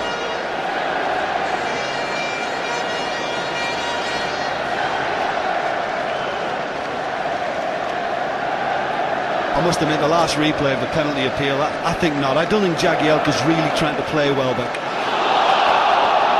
Kind of a nudge in the back. It's the sort of thing that nobody would have thought twice about, maybe in the middle of the field, but in the penalty area. Well, initially, yeah, I read his reaction as if, oh, is this a bit of a guilty reaction, but I think he was just trying to keep his head down, literally, Clive. Fellaini. Vidic away again, helped by Anderson as far as Pinar. This is Neville. Hibbert. Never across. It's worth saying that there are no FA Cup semi-final replays anymore. The game is level after 90 minutes. We will play extra time here, 30 minutes, and if it's still level, the destiny of the last place in the final will be settled by a penalty shootout. Phil Neville, charged down by Welbeck, corner. Love the ebb and flow about this second half. One side's had 10 minutes, then the other. A big improvement. Jagielka and Lescott are in there.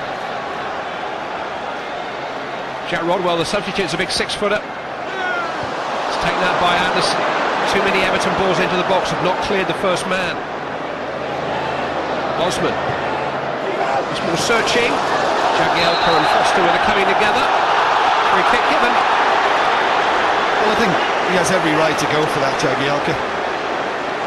I think Everett thinks it's just going to make its way to Ben Foster when it comes in from Osman. Anderson, I think, could have done more to prevent the cross. It's always going to be given in the keeper's favour, isn't it? Is that any more than a foul than the one he committed at the other end? Yeah.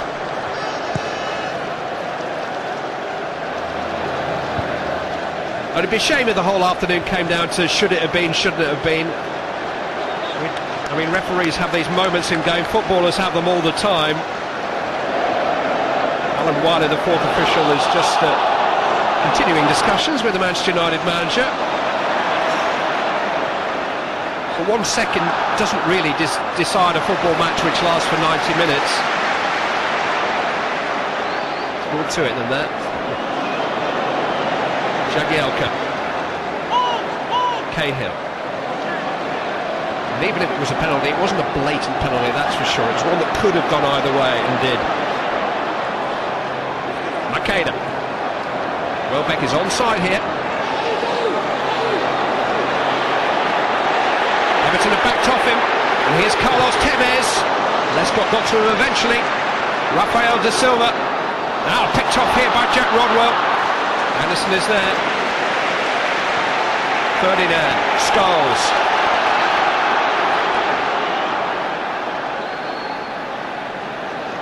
Anderson.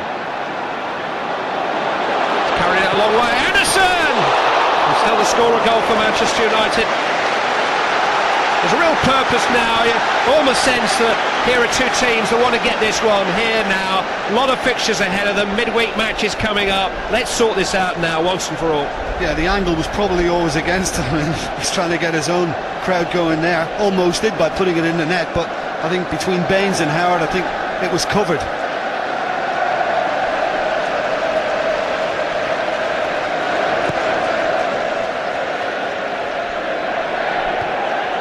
Vidic winning it in the air for the umpteenth time. Lescott only as far as Scholes. Jagielka got to that, okay. Welbeck. Scholes. Evra. Now Makeda.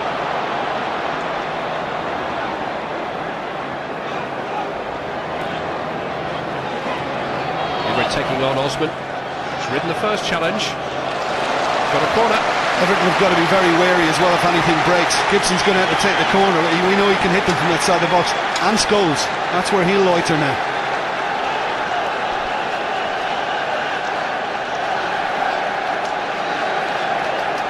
We're inside the last 15 minutes. Darren Gibson with the corner. Towards Nemanja Vidic. That came off Julian Lescott. It'll be another Manchester United corner.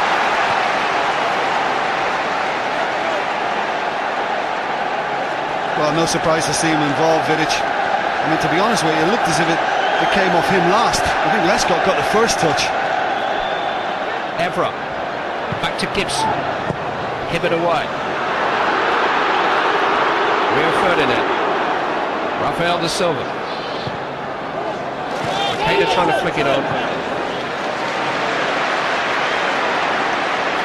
It's more than an impact substitute, doesn't he, Federico Makeda? He's played from the start after just 45 minutes of first team action for Manchester United, and he's not looked out of place.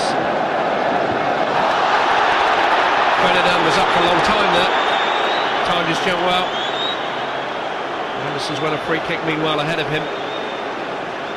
Felt the injury again against Ukraine here at the start of the month. It is a worry, that back problem, but he's doing well today. Rio Ferdinand. Scholes.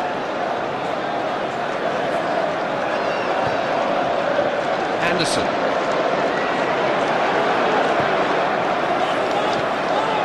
Evra. By Jagielka. And as far as Scholes. Tevez. Rafael. Gibson. Makeda has done well to claim that ahead of Lescott.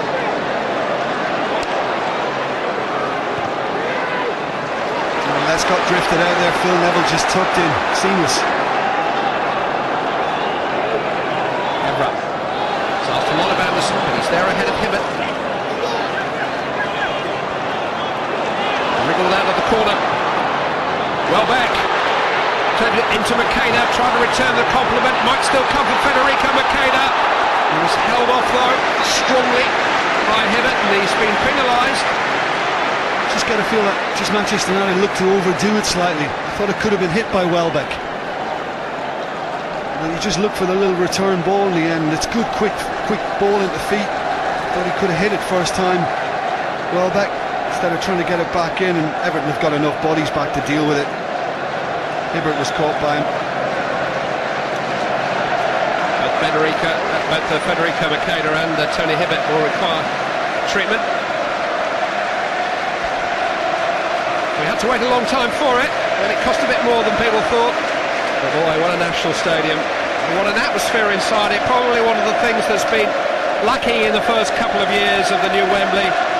Certainly when the fans of Portsmouth and Cardiff City came here last May, they raised the roof. And this weekend too, wonderful occasions.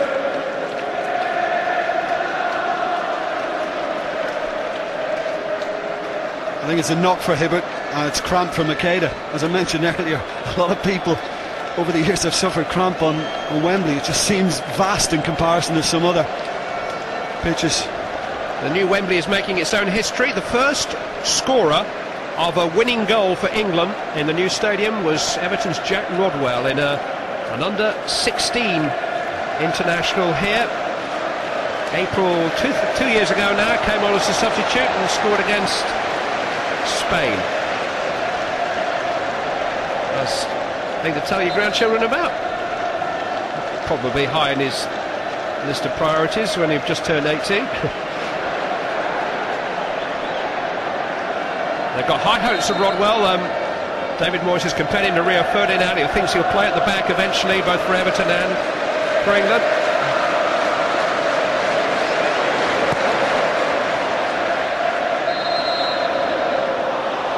Free kick to Manchester United. There are a lot of petty free kicks at the moment. The game's got a fluency about it when it's allowed to go. But we're 10 minutes away from extra time. Late winning yesterday.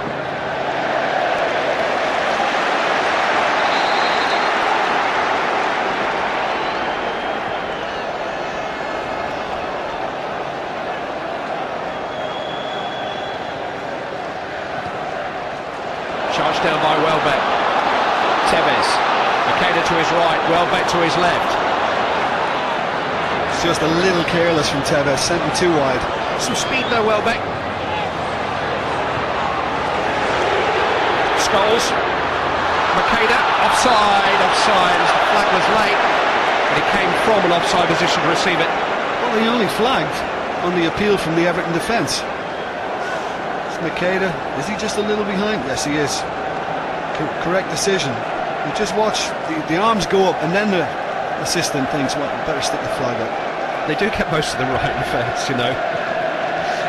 We only remember the ones they get wrong. I find it a devil of a job at under 12 level.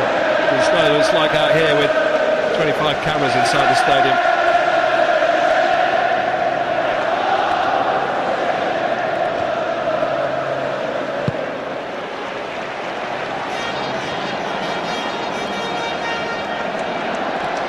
When Portsmouth won the cup here last year, they became only the 5th different team to lift the trophy since Everton in 1995. No prizes for guessing the other 4. Just anybody can win the FA Cup these days.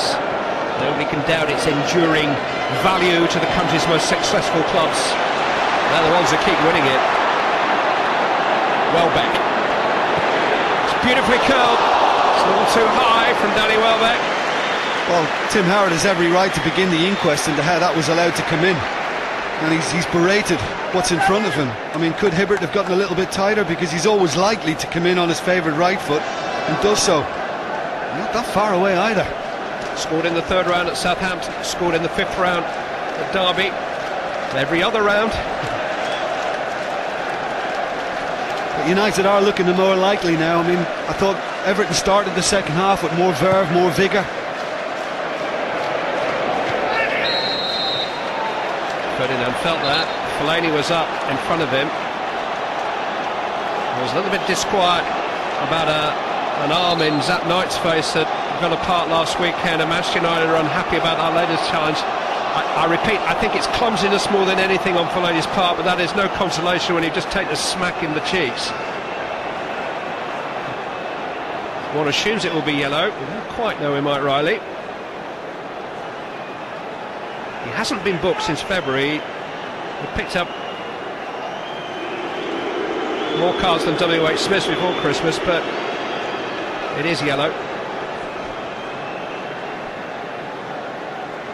Yeah, he is prone to use of the arm in challenges, and I'm not sure whether it's deliberate or not, whether he realises that Ferdinand is there. Then again, when you look at it like that, it's like as if he is kind of feeling for him a little bit with it, and it's a bit naughty. Yeah, I don't think there's anything vicious about that, but it's a fellow professional who's just taken a fist in the face, and he's got to do something about it. People are going to get hurt, whether he means it or not. Well, I say that because that's where the defender's going to be coming from. So in throwing your arm out like that, it's just a little reckless on his part. He's got control into much of his tackling now. That's loose from Hibbert. Here goes Welbeck. Jagielka did just about enough. Cheap corner for Manchester United. 5 more minutes.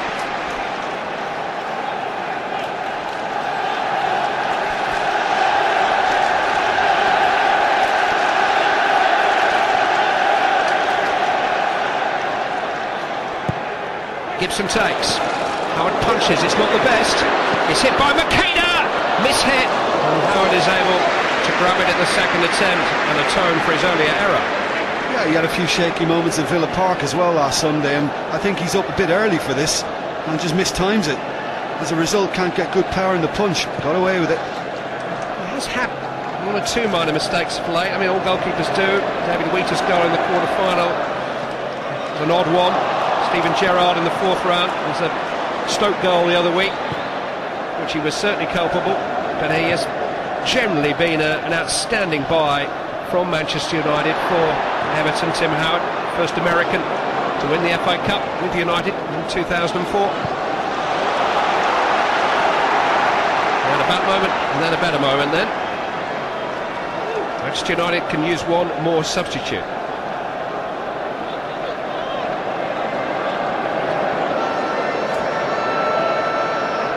Fellaini, that's well taken on the chest. Tino's cross, hit Vidic. Fellaini's found it, deflected, and handball by Fellaini. Was it? Well, he'd certainly do better not to show any dissent in the circumstances. Whatever he thinks. The arm does go out, but does it catch it? Everett's trying to hook it away. Maybe. I think David Moyes certainly feels that he's being persecuted by officials, but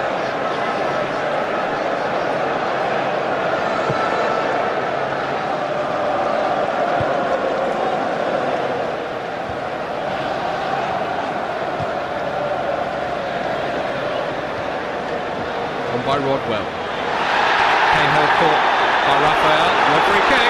Cahill still down. Oh, free kick has been given. And he's been hit with cramp now as well, Cahill.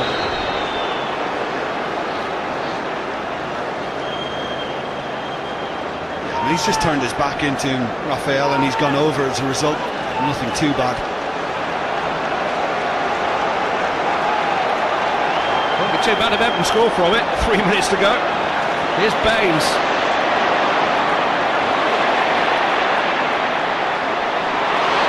Stopped by Raphael.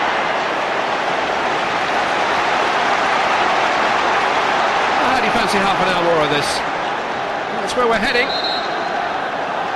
There's certainly some drama coming your way in the next 2 or 3 minutes if we're not. Neville with the throw. It's towards Fellaini, won by Ferdinand Lescott. He's got a good goal scoring record for a centre-back, and he's run a corner here. Well, he's never going to get the time. I mean, he's done all he can, Julian Lescott, trying to chest it down and volley it. Lescott has now been joined by Jagielka. Fellaini standing right in front of Ben Foster. And Cahill looking for space.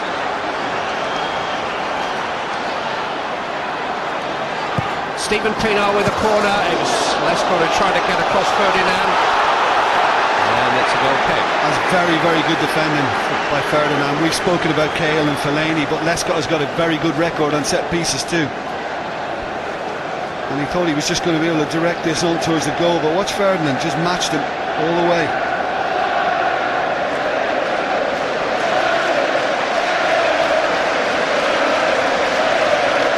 They'll be heading back to Molineux next season in the Premier League. Jody Lescott, from whence he came.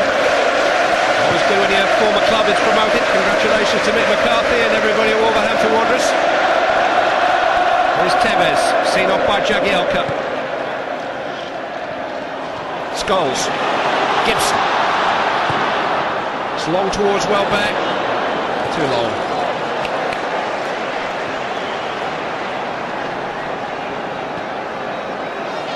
A lovely evening in North London, and it's going to be a long evening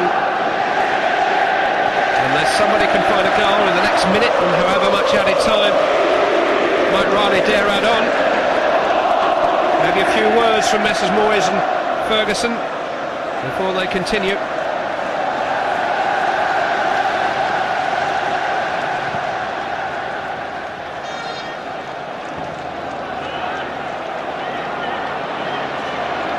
Good news for Chelsea and Portsmouth, whom Everton and Manchester United meet in league games this coming week. It's a foul by Evra on Pienaar. That was clumsy on Evra's part. I mean, he's got to be seen to play the ball, and you know that's never going to happen. As he takes it on his chest, Pienaar, he just nudges him, and it's enough. Now, what a moment this could be for Everton. First of 3 added minutes we're in. Leighton Baines comes across to take it.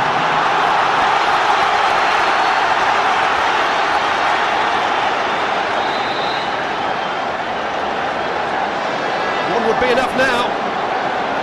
It's Baines.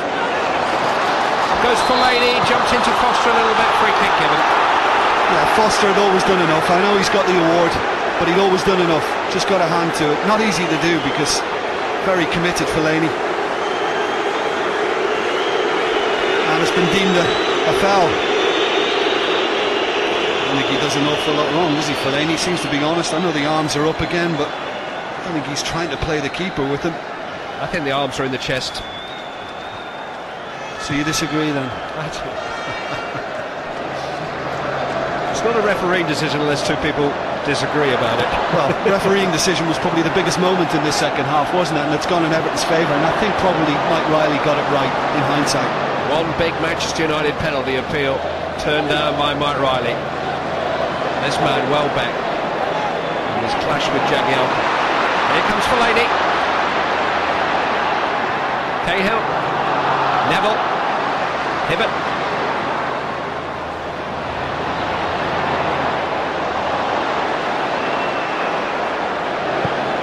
"90 seconds. Vidic grows tall again. Two sets of centre-backs. Superb. It's risky for Raphael, but he seemed to know what he was doing.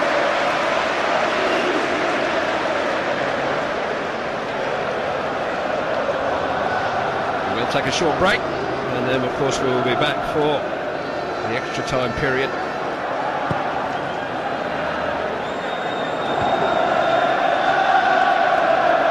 Anderson, and as far as Jagielka.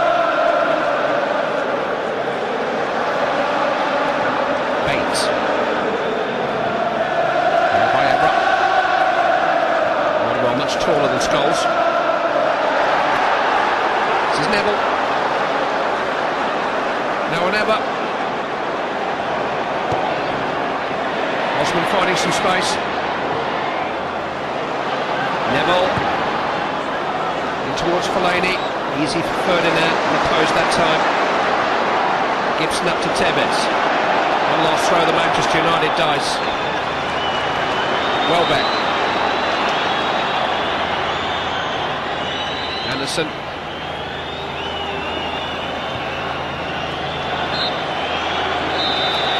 It's deadlock, anything but stalemate. It's been lively and eventful, and there's 30 more minutes of it to come in just a moment. After 90 minutes, it's Manchester United 0, Everton 0. Don't go away. at Wembley. Maybe this is the reason it's 0-0. Welbeck goes down. Mike Riley says no penalty. It's United 0, Everton 0. Andy Townsend was the referee right. I think he's wrong. I think it's a penalty.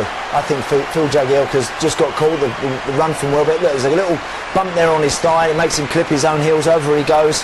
I think the defender's got it wrong. The decision from the goalie to come out was maybe wrong. Sir Alex is literally hopping mad, going ballistic. And of course all the shenanigans we've had all week about David Moyes and getting involved when he's asked questions about the referee and who he supported and this, that and everything else. You can see it's all going to happen again. But that's history. Extra time lies ahead. Teddy Berbatov coming on for Makeda.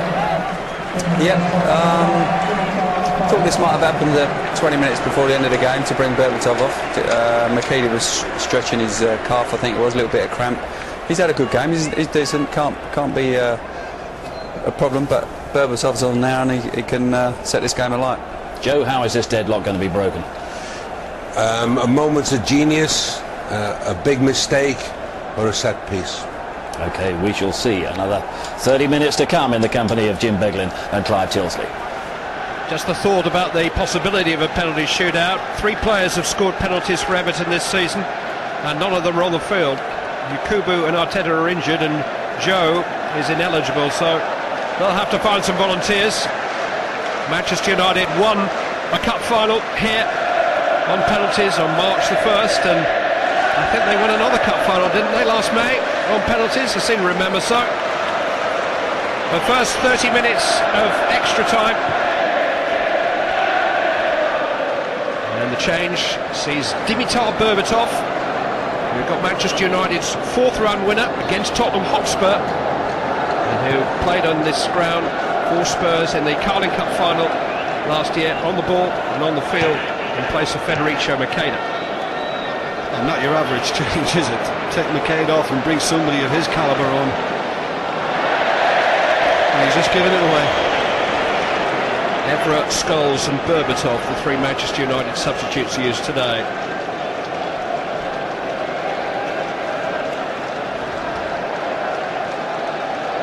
Well, I hope somebody can step up and be a hero, make themselves a hero, do something special. I mean, so often in extra time you get caution, an unwillingness to make a mistake that might be hugely costly.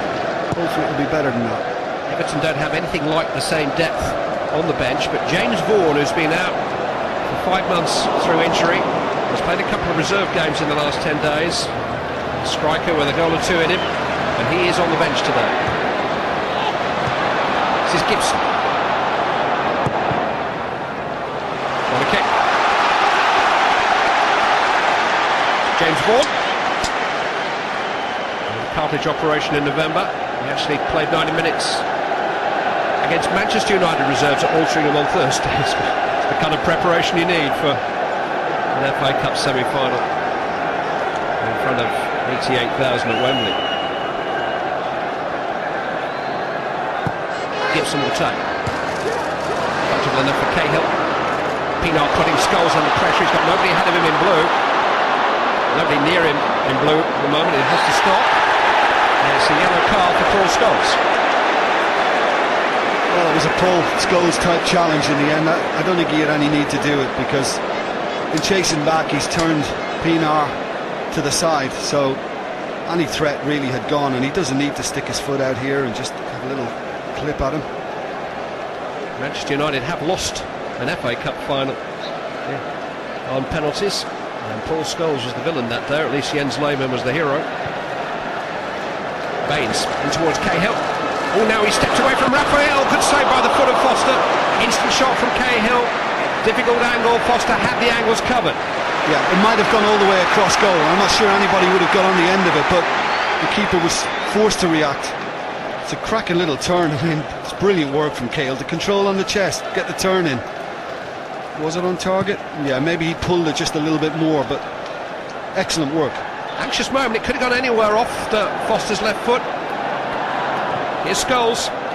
It's a good ball for Welbeck. He's trying to prod it into Berbatov's path. It nearly came off. Now Berbatov does have it.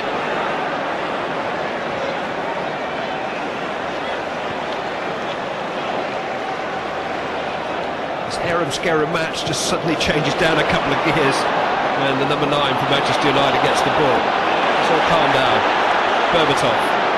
Slipped into the path of Anderson. Evra. Hitting low, and Jagielka clears it. Vidic has picked the pocket of Marouane Fellaini, and has won a free kick.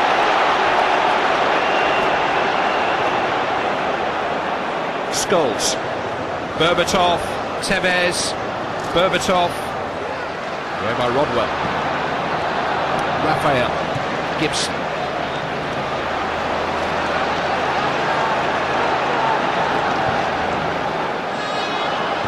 A bit away.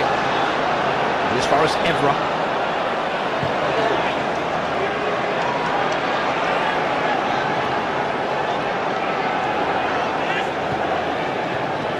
Evra to Welbeck. Anderson. Tevez.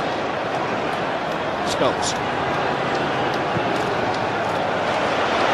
Evra with a little bit of time to gather himself and pick a cross. Charged down by Osman.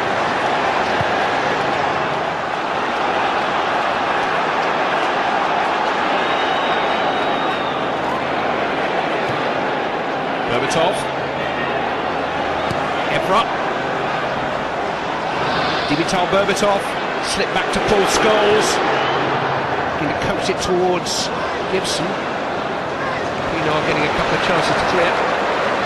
That's something we've seen a lot in the game. You know, Manchester United with plenty of the ball, but just unable to penetrate. Very, very good, solid defence from Everton. And they break in numbers. Pienaar.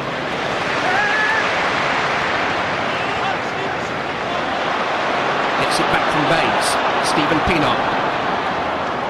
Tim Cahill. We slip the challenge of Ferdinand here. Cahill's cross. Fellaini. Blocked by Vidic. A chance to control and shoot. Cahill again. Ferdinand in the way this time. Evra slice. Well, that shouldn't be down to tiredness. He's a substitute, but Cahill has been an influence, hasn't he, since extra time started. Whipped one across the 6-yard box before, which the keeper was forced to react to, and that was very, very good play in the corner again. M6 service stations won't be much of a place to be if your team loses this semi-final.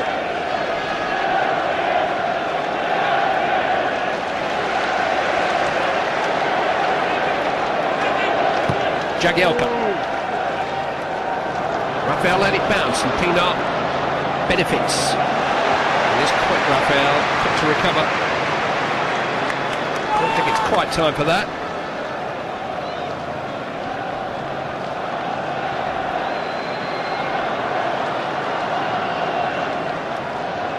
Fellaini, ready to Scholes. Anderson to Berbatov.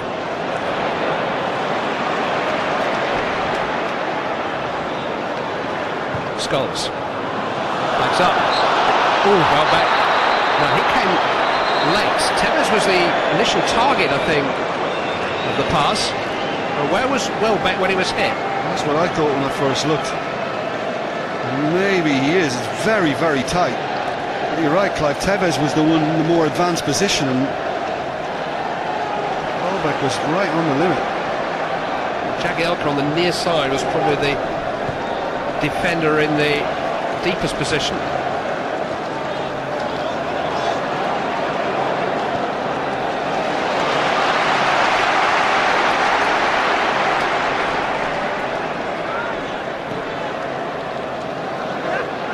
Famous 1985 FA Cup final between these two was settled at extra time. Leicester comes to grab that.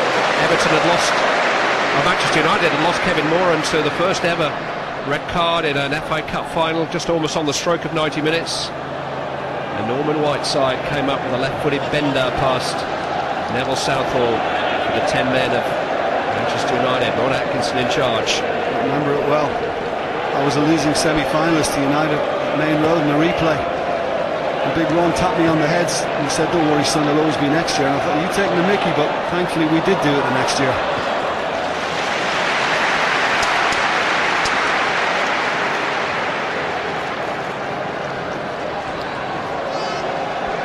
Berbatov. Vidic. Straight to Pino. Here goes Fellaini. Paul Scholes is the last man for Manchester United, but it'll come from Rodwell. Pino outside of him. Oh, he waited too long, and Rafael got in the challenge. Up to Tevez. Yeah, shame for Rodwell, just one touch too many. But Fellaini did well initially because he arced his run just to stay onside.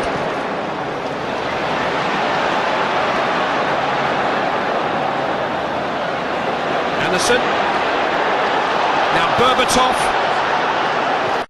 Roll back to Welbeck. Fresh air shot. Chance. It's the old left foot for you, that's why.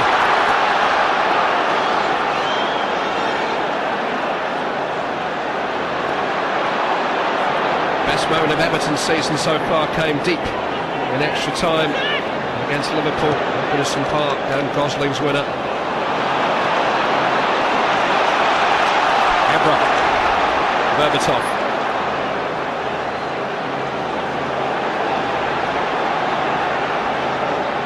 Scholes.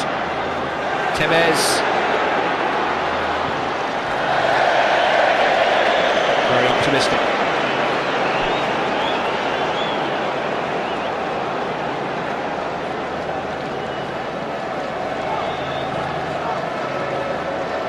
He's 20 now, James Vaughan. Had a run in the team a couple of years ago, but has had a couple of more injuries since then. But he's played for the England under-21 side this season. Highly rated. That black eye is a souvenir of his reserve team meeting with Manchester United last Thursday.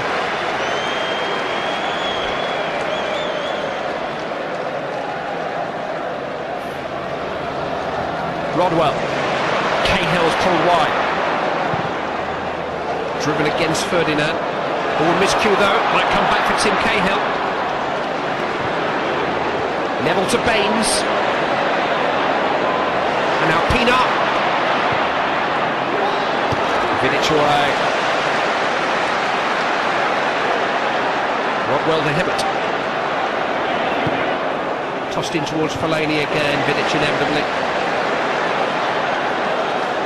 Got to be a cleverer ball than that to defeat Manchester United centre-backs. Baines has tiptoed forward. Everton have a throw.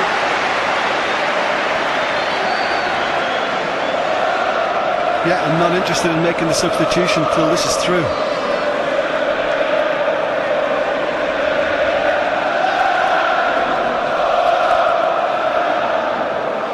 Baines. Pinar. Lifted over Cahill, well over Cahill. Goal kick.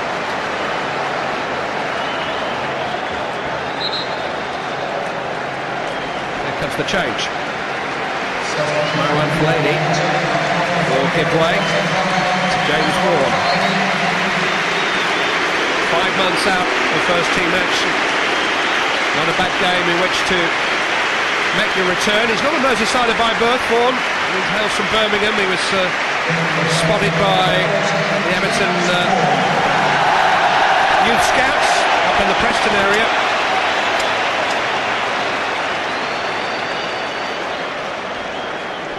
Certainly a popular change amongst the Everton support. I just wonder whether Fellaini would have remained on the pitch, because I know he hasn't had much change out of two centre-backs at Manchester United today, but he's always liable to get his head to something thrown into the box.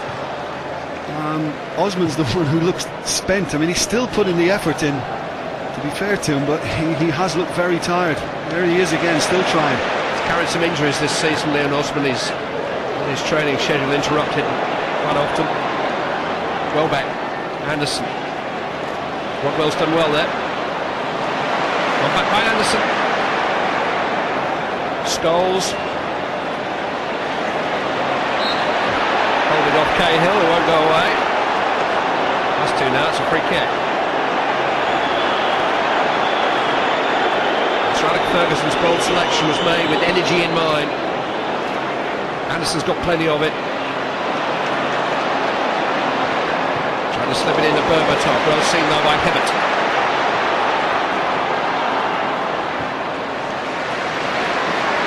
Pienaar. Baines has made a bold run beyond him. Here goes Leighton Baines. Onside. Deflected cross, corner kick. He's done brilliantly there, Leighton Baines. I don't know where he's got that energy from at this stage, but it was a terrific run. Right from his position at full-back into the corner, and to get the corner, great result for him.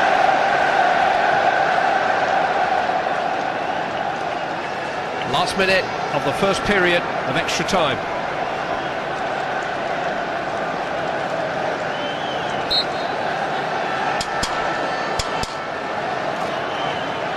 Cahill's just hiding behind Vaughan, trying to escape the markers.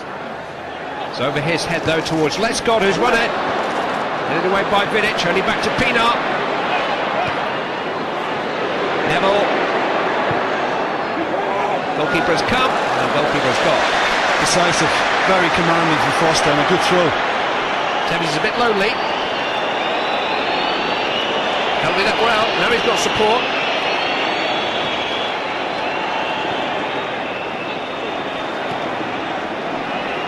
Evra. Tevez trying to curl it. Howard got everything behind it.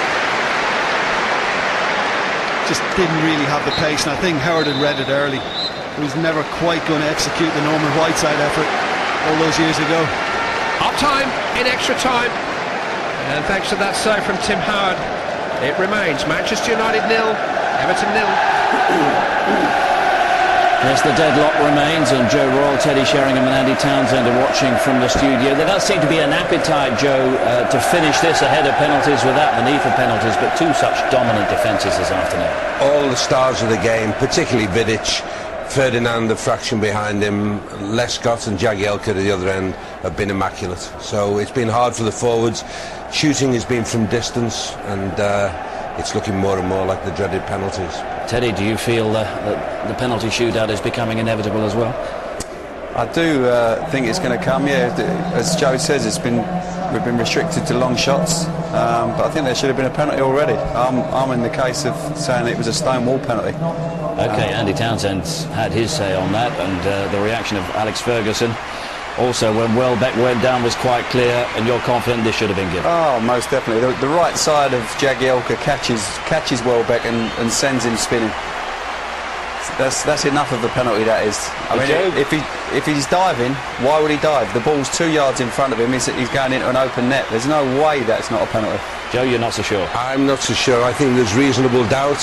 I honestly do, and I think the referee has got to be totally sure. And it's not bias either. I just thought there was reasonable doubt at the time. And of course, we had those comments from David Moyes ahead of the match concerning where Mike Riley's loyalties lie. Does that have an influence on that penalty decision at all? I actually think it's wrong for managers this day and age to talk about referees before a game, full stop. Afterwards, if they're asked an opinion about a referee's performance, they're entitled to give it. I think it's poor to talk about it before the game. We're underway once again. Let's get back to Jim and Clive. Two FA Cup semi-finals have been decided on penalties, one of them here. And there's a bit of a stinker of a match. Aston Villa eventually beat Bolton Wanderers in 2000, the year Manchester United didn't participate in the competition. But they have participated in an FA Cup final penalty shootout, beaten by Arsenal in 2005. Liverpool beat West Ham United by the same method in 2006. Ben Foster, of course, had his finest moment in Manchester United colours in the Carling Cup final shootout against Tottenham Hotspur, when Eric Steele, the Manchester United goalkeeping coach, came on before the shootout and showed him on an iPod pictures of Tottenham Hotspur penalties this season. I wonder whether that's loaded up and ready again. Just trying to remember Everton's last shootout. It was in the, they went out the UEFA Cup last season. Fiorentina. Here goes Baines. Vaughan! Oh, it just fell behind Cahill. The touch from Vidic was just enough. Just for a moment, James Vaughan was going to rewrite the headlines. Well, I think it should be a corner. There was certainly a touch. Look at Baines. He doesn't hit it as well as he could have. And it comes off Vidic. I mean, the strike isn't great. He could have even taken a touch, you know, he had that much room. James Vaughan. That's a shocking decision. It was Vidic that stopped it getting to Tim Cahill. Here's a goal kick.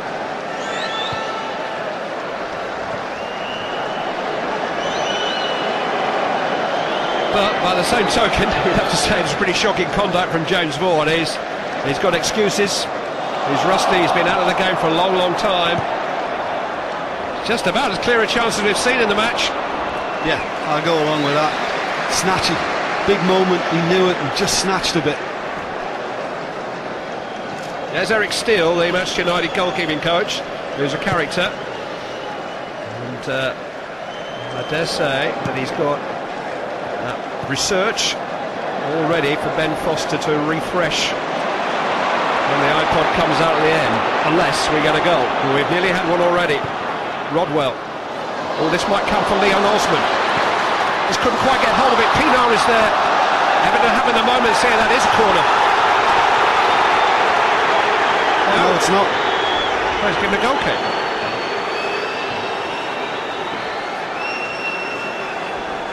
Well, I mean, Everton much livelier since the second period of extra time has started. Osman tries to get the shot. I think that probably is correct. The last one was wrong. Is there a little touch on the way? Is it Vidic? I don't know. Debatable.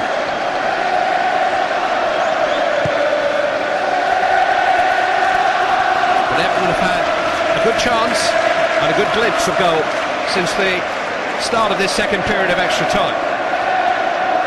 Danny Welbeck rolled into Carlos Tevez. Welbeck. Vidic. Evra.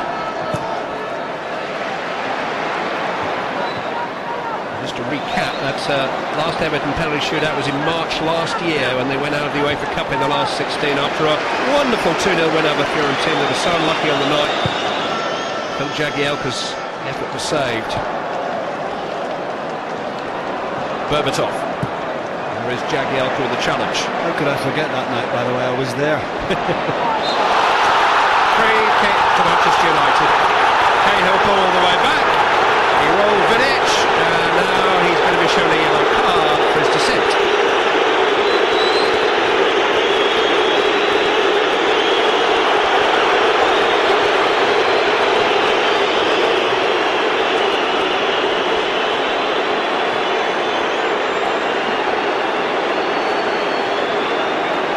He's just looked to play the defender, hasn't he? And again, another time he might get away with it.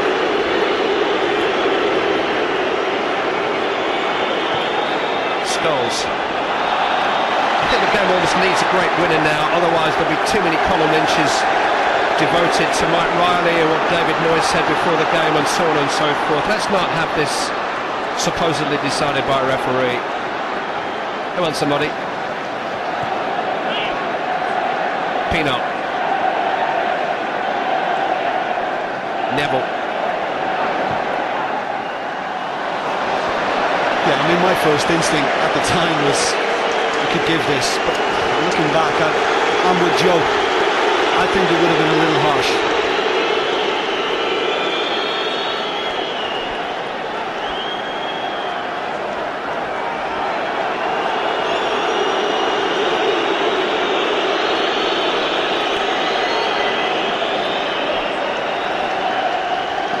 Berbatov. Everton throw. Berbatov scored a penalty in the Carling Cup final here last season for Tottenham Hotspur.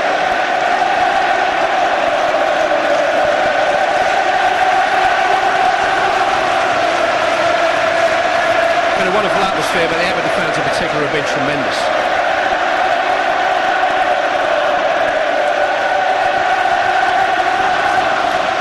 Sad things is that their side do reach the final, they'll have a smaller allocation for the final. Headed by Ferdinand. Anderson. Want to make sure that the people from the Leicestershire Football Association can be here.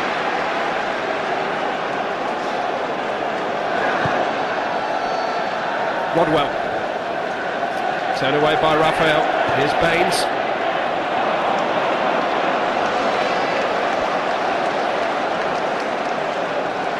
It's a proper club with a proper chairman. He goes through the mill. He's a lifelong fan, a lifelong fanatic. Bill Kenwright, the theatrical producer, 5 years in the hot seat, nearly 20 years on the board. It's actually organised today for 30 of the club's most cherished ex-players to attend. He's got a real sense of the history of the club. My Latin never was very good, but I think it's nil satis nisi optimum, the club's motto, nothing but the best. Just a little tip for all of those of you putting the final touches to your GCSE revision.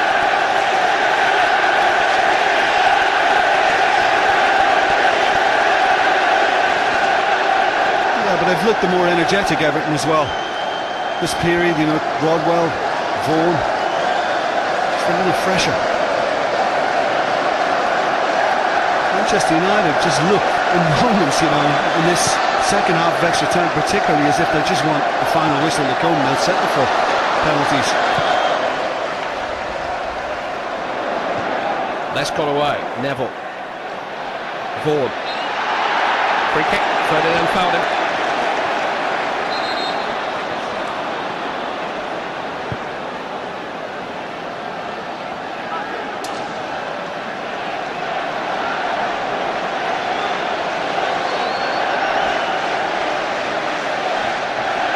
Jagielka takes. Vidic is up there again, headed by Osman. It's that man Vidic once more. How good has he been? Immense. I think he's put that match against Liverpool well and truly behind him now. He's probably just about the favourite to stop Cristiano Ronaldo getting a hat-trick of Footballer of the Year awards when the PFA dinner comes around. 6 nominees for the main award, 5 of them from Manchester United.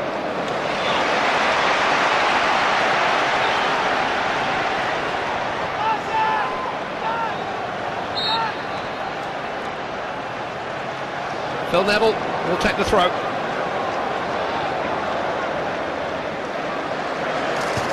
Headers by Vidic, who else? Berbatov. Driven up to Tevez. Lovely control. Now he's got support left and right. He can get his head up. Lescott's held him up. Retained possession. Found Darren Gibson. Tevez wants it back. Into Welbeck. Now Scholes. Nothing to his left.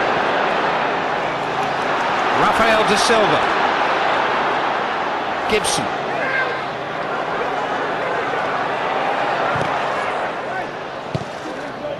Away by Lescott. Well, those 2 lines again for Everton. Stalwarts. Anderson into Tevez, down here goes. Bit of grappling from Lescott. Linesman on the near side had a good view. Both teams attacking the ends behind which their vocal support is gathered. It'll be interesting to see if how they decide which end the penalties would be taken, and that's what it's to be.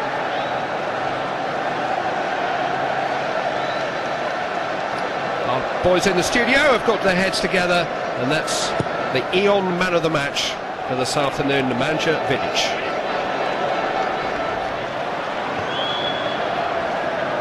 Welbeck.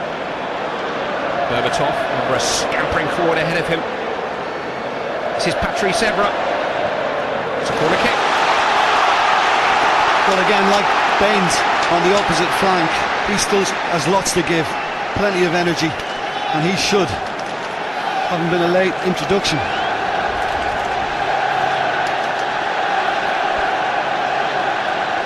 Last 5 minutes of extra time. Evra takes. He slipped on by an Everton head. Away as far as Gibson. Volley deflected. Kicks in. No, it'll be another corner. It might have been Vaughan actually who got the touch on front post before.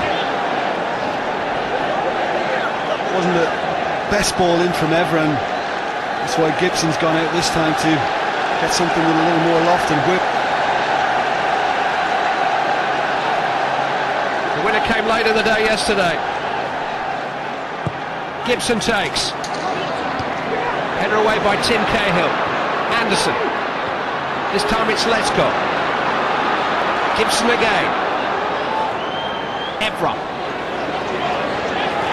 Running at Osman. And the goal kick.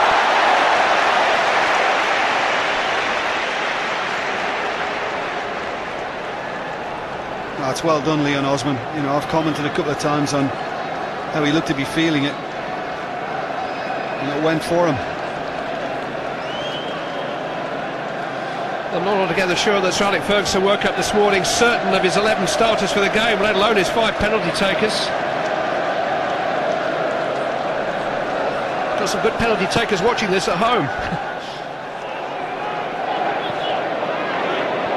I think that team he picked though, Clive, without the two at the heart of their defence, and it may have gone against them today. Cristiano Ronaldo is the regular Manchester United penalty taker. Carlos Tevez has scored a couple from the spot this season.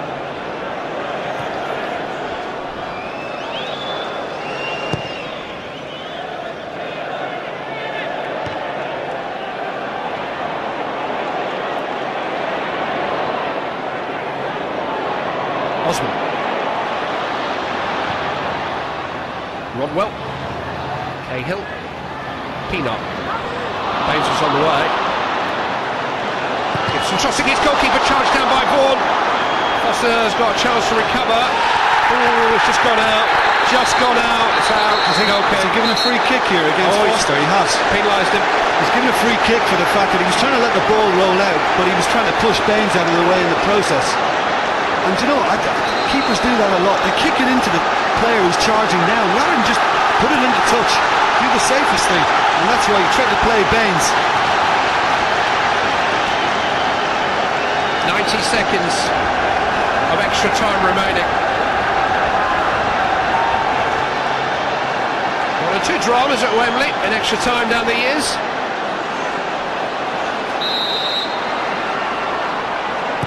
Baines will take it.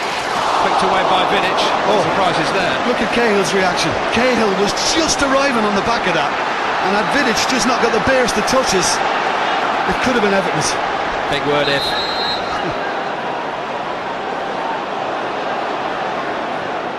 Not many ifs about Nemanja Vidic, are there? Here's Osman. None today. Tevez got Berbatov running ahead of him. Rodwell's been penalised. Manchester United will have one last chance to chuck it in there.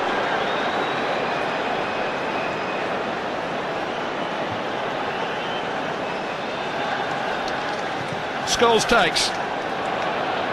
Jagielka got a foot in it, could have gone anywhere. Give it away. Vaughan. Rodwell.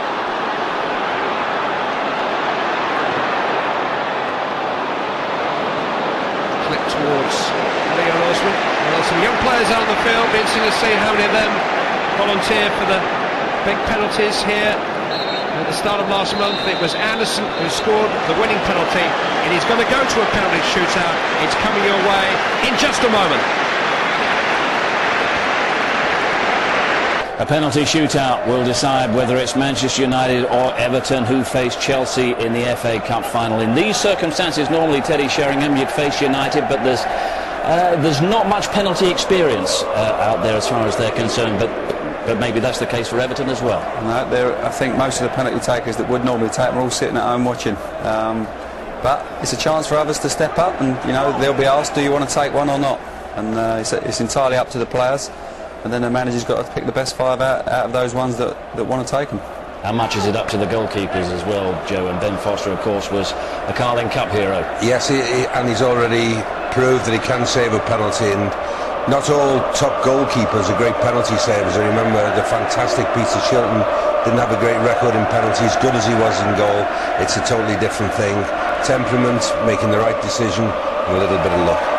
Joe, do you ask the players now, do you ask them whether they want to take one, or do you tell them you're taking one? No, I ask. I've asked when I've had to, because it's no point in putting somebody on the plate if they don't want to be there. Even top strikers don't want to take them sometimes. It's just a different art. This is, it's a dead ball situation, 1 against 1. Either you do like taking them or you don't. And there's been many a top player that has sort of shied away from it over the years.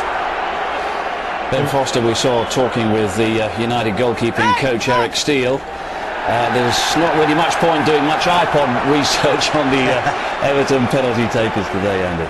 Not at all, no, because we haven't seen too many of them stepping up to the plate, but we're getting ready for it. Here we go. It's been fully committed from what we've seen so far, but they've got to hang in there for just a bit longer. Maybe it's not the ideal way to sort out issues like this, but it certainly leaves the nails bitten and the tension at its height. Ben Foster, the man facing the pressure. Tim Howard will share the pressure as far as Everton are concerned. A penalty shootout to decide who faces Chelsea in that FA Cup final then. Let's go back to Jim Beglin and Clive Tilsley. Penalties will be taken in front of the Manchester United supporters. Presumably they have tossed for that. Don't know if it's a significant advantage, but Ben Foster will have an awful lot of friends immediately behind him. He will face the first penalty. It was from Jamie O'Hara that he made the critical save in the Carling Cup final here at the start of March. Tim Howard was on the Manchester United bench when they lost to Arsenal in the FA Cup final in the shootout in Cardiff. Roy Carroll was between the sticks then. Tim Cahill will take the first penalty. And if you're new to this, 5 each. And if the scores are still level after that, we go to sudden death.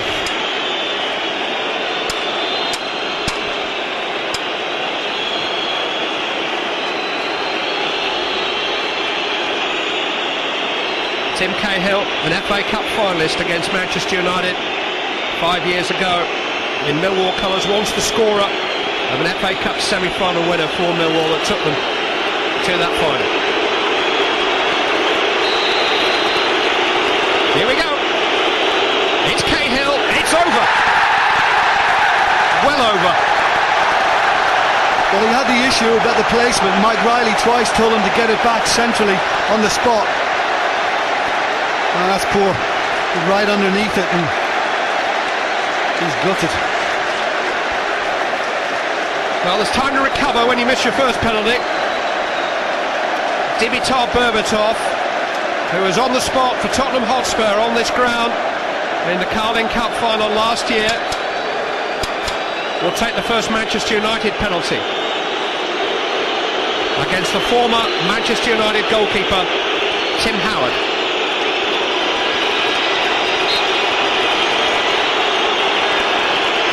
Berbatov, save! Lazy penalty, easy save. Well, they look great when they go in, when you do something like this, but you know, when it comes off like that, that is an absolutely shocking penalty. That is as poor as it comes. That's his style. I bet Leighton Baines doesn't do that.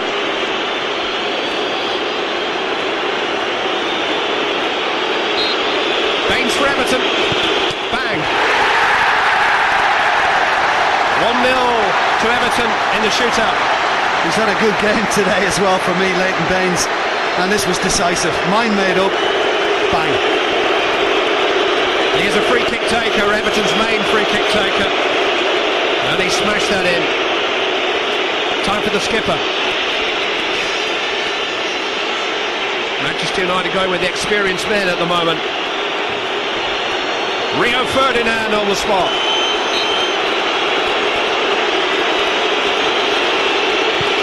Saved again! Advantage Everton. Tim Howard the hero. Well, it looked a good penalty to me because he looks to have gone for the corner, Ferdinand. To be honest, it's not there, is it? And it's a nice height for Howard. Keeper does excellent, but not the greatest again for Manchester United. What a moment in the life of Phil Neville. Manchester United through and through for much of his career.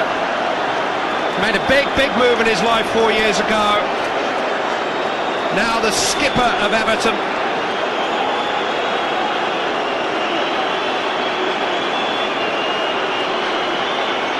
Great opportunity for Phil Neville to emphasise Everton's advantage.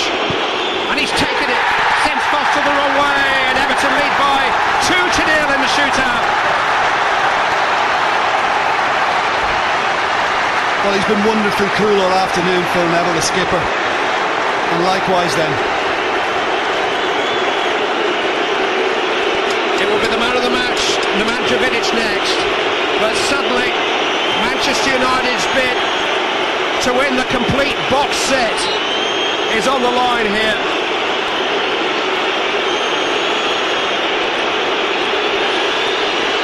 Vidic checks his run and rolls it in just off the post. It's 2-1. Well, in pausing on his run, Howard went, and in the end, I think he was worried for a moment inside of the post. Good enough. James Vaughan arrived very late to this semi-final, but he has a chance here to set up a famous Everton win. Match points Everton.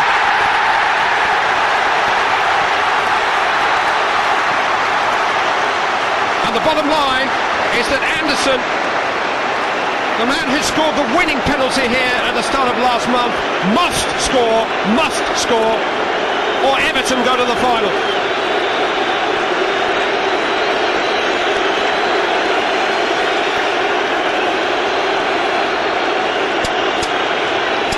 World champions, Carling Cup winners, Champions League semi-finalists, Premier League leaders. But this is the FA Cup in one kick of a ball for Manchester United. It's Anderson, he's done it. He's spared them for now. That's very impressive. I mean, big pressure on this and extremely composed. Everton went out of the UEFA Cup on penalties last season, heartbroken. Phil Jagielka was the man whose penalty was stopped that evening, and Phil Jagielka it is, with the opportunity to send Everton into the FA Cup final. Everton are in the final! The Manchester United Grand Slam is no more! For the first time since 1995, Everton will contest a major cup final. David Moyes has won the day in a penalty shootout. Phil Jagielka finds redemption from the spot. Nothing Ben Foster could do today. It's Everton's day. They will face Chelsea here on May the 30th. They'll face them at Stamford Bridge next Wednesday. Chelsea put them out in the Carling Cup semi-final last season. Would you believe that Everton have not beaten Chelsea in their last 21 meetings? But they'll have a chance to end all that here at the end of May. And 4 is the most that Manchester United can win now. 2 penalty saves from Tim Howard and the coolness of Phil Jagielka make it a blue day at Wembley. It will be an all-blue final and a dream come true for Bill Kenwright.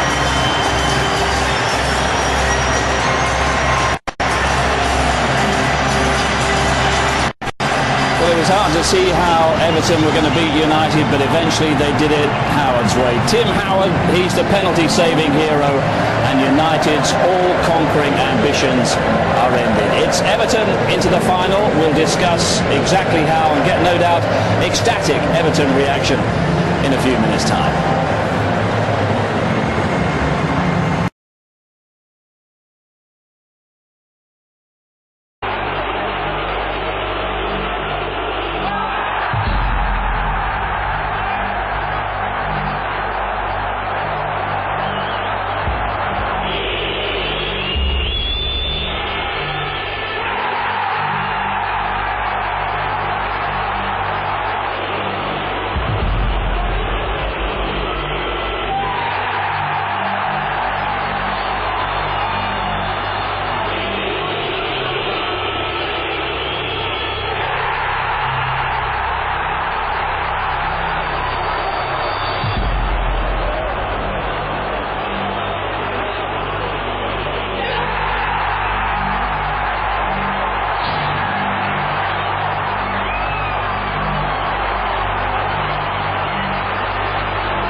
Tim Howard's heroic sets up Everton's passage into the FA Cup final.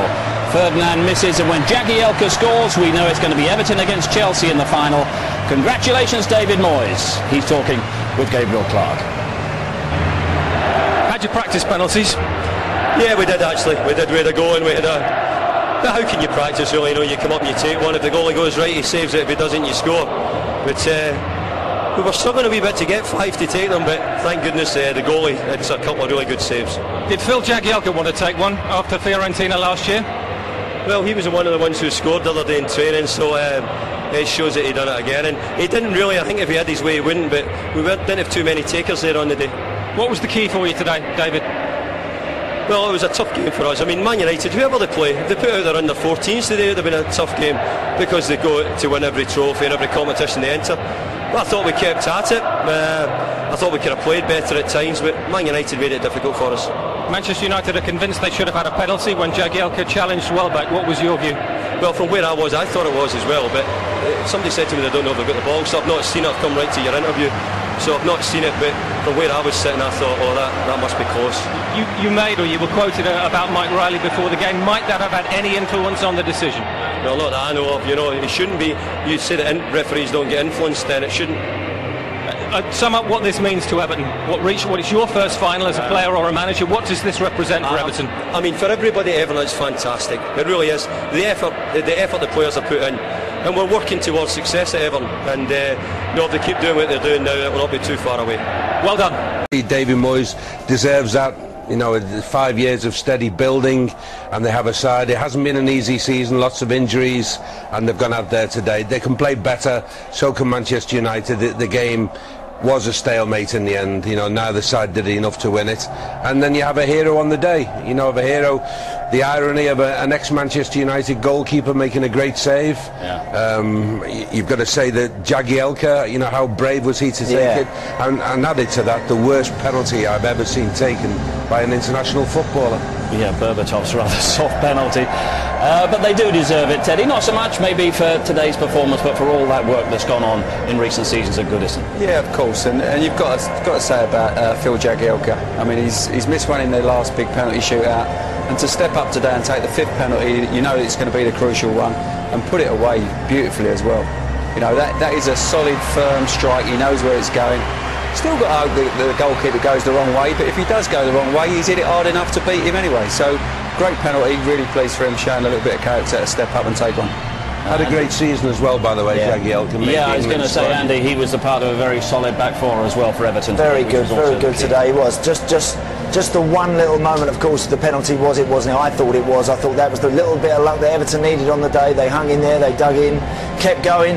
It wasn't a classic, as Joe says, but you can't deny them, you know, an opportunity now to go and win the trophy. I think David Moyes has been, outside of the big boys this year, I think he has been the top manager in the country. I really do. I think with the players that he has, what he gets out of them, what he continues to get out of them week in, week out, fair play to them. You can't deny that they don't deserve this.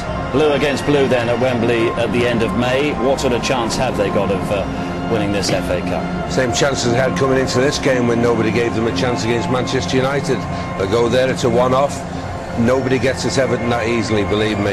You know, Everton are hard to play against. They have their own style, they pass it when they can, and they might just have 1 or 2 injuries back as well, which will make them strong. What they will do, Joe, they'll be up against a tougher side, that's for sure. The Chelsea side that they face on the day is going to be a lot stronger.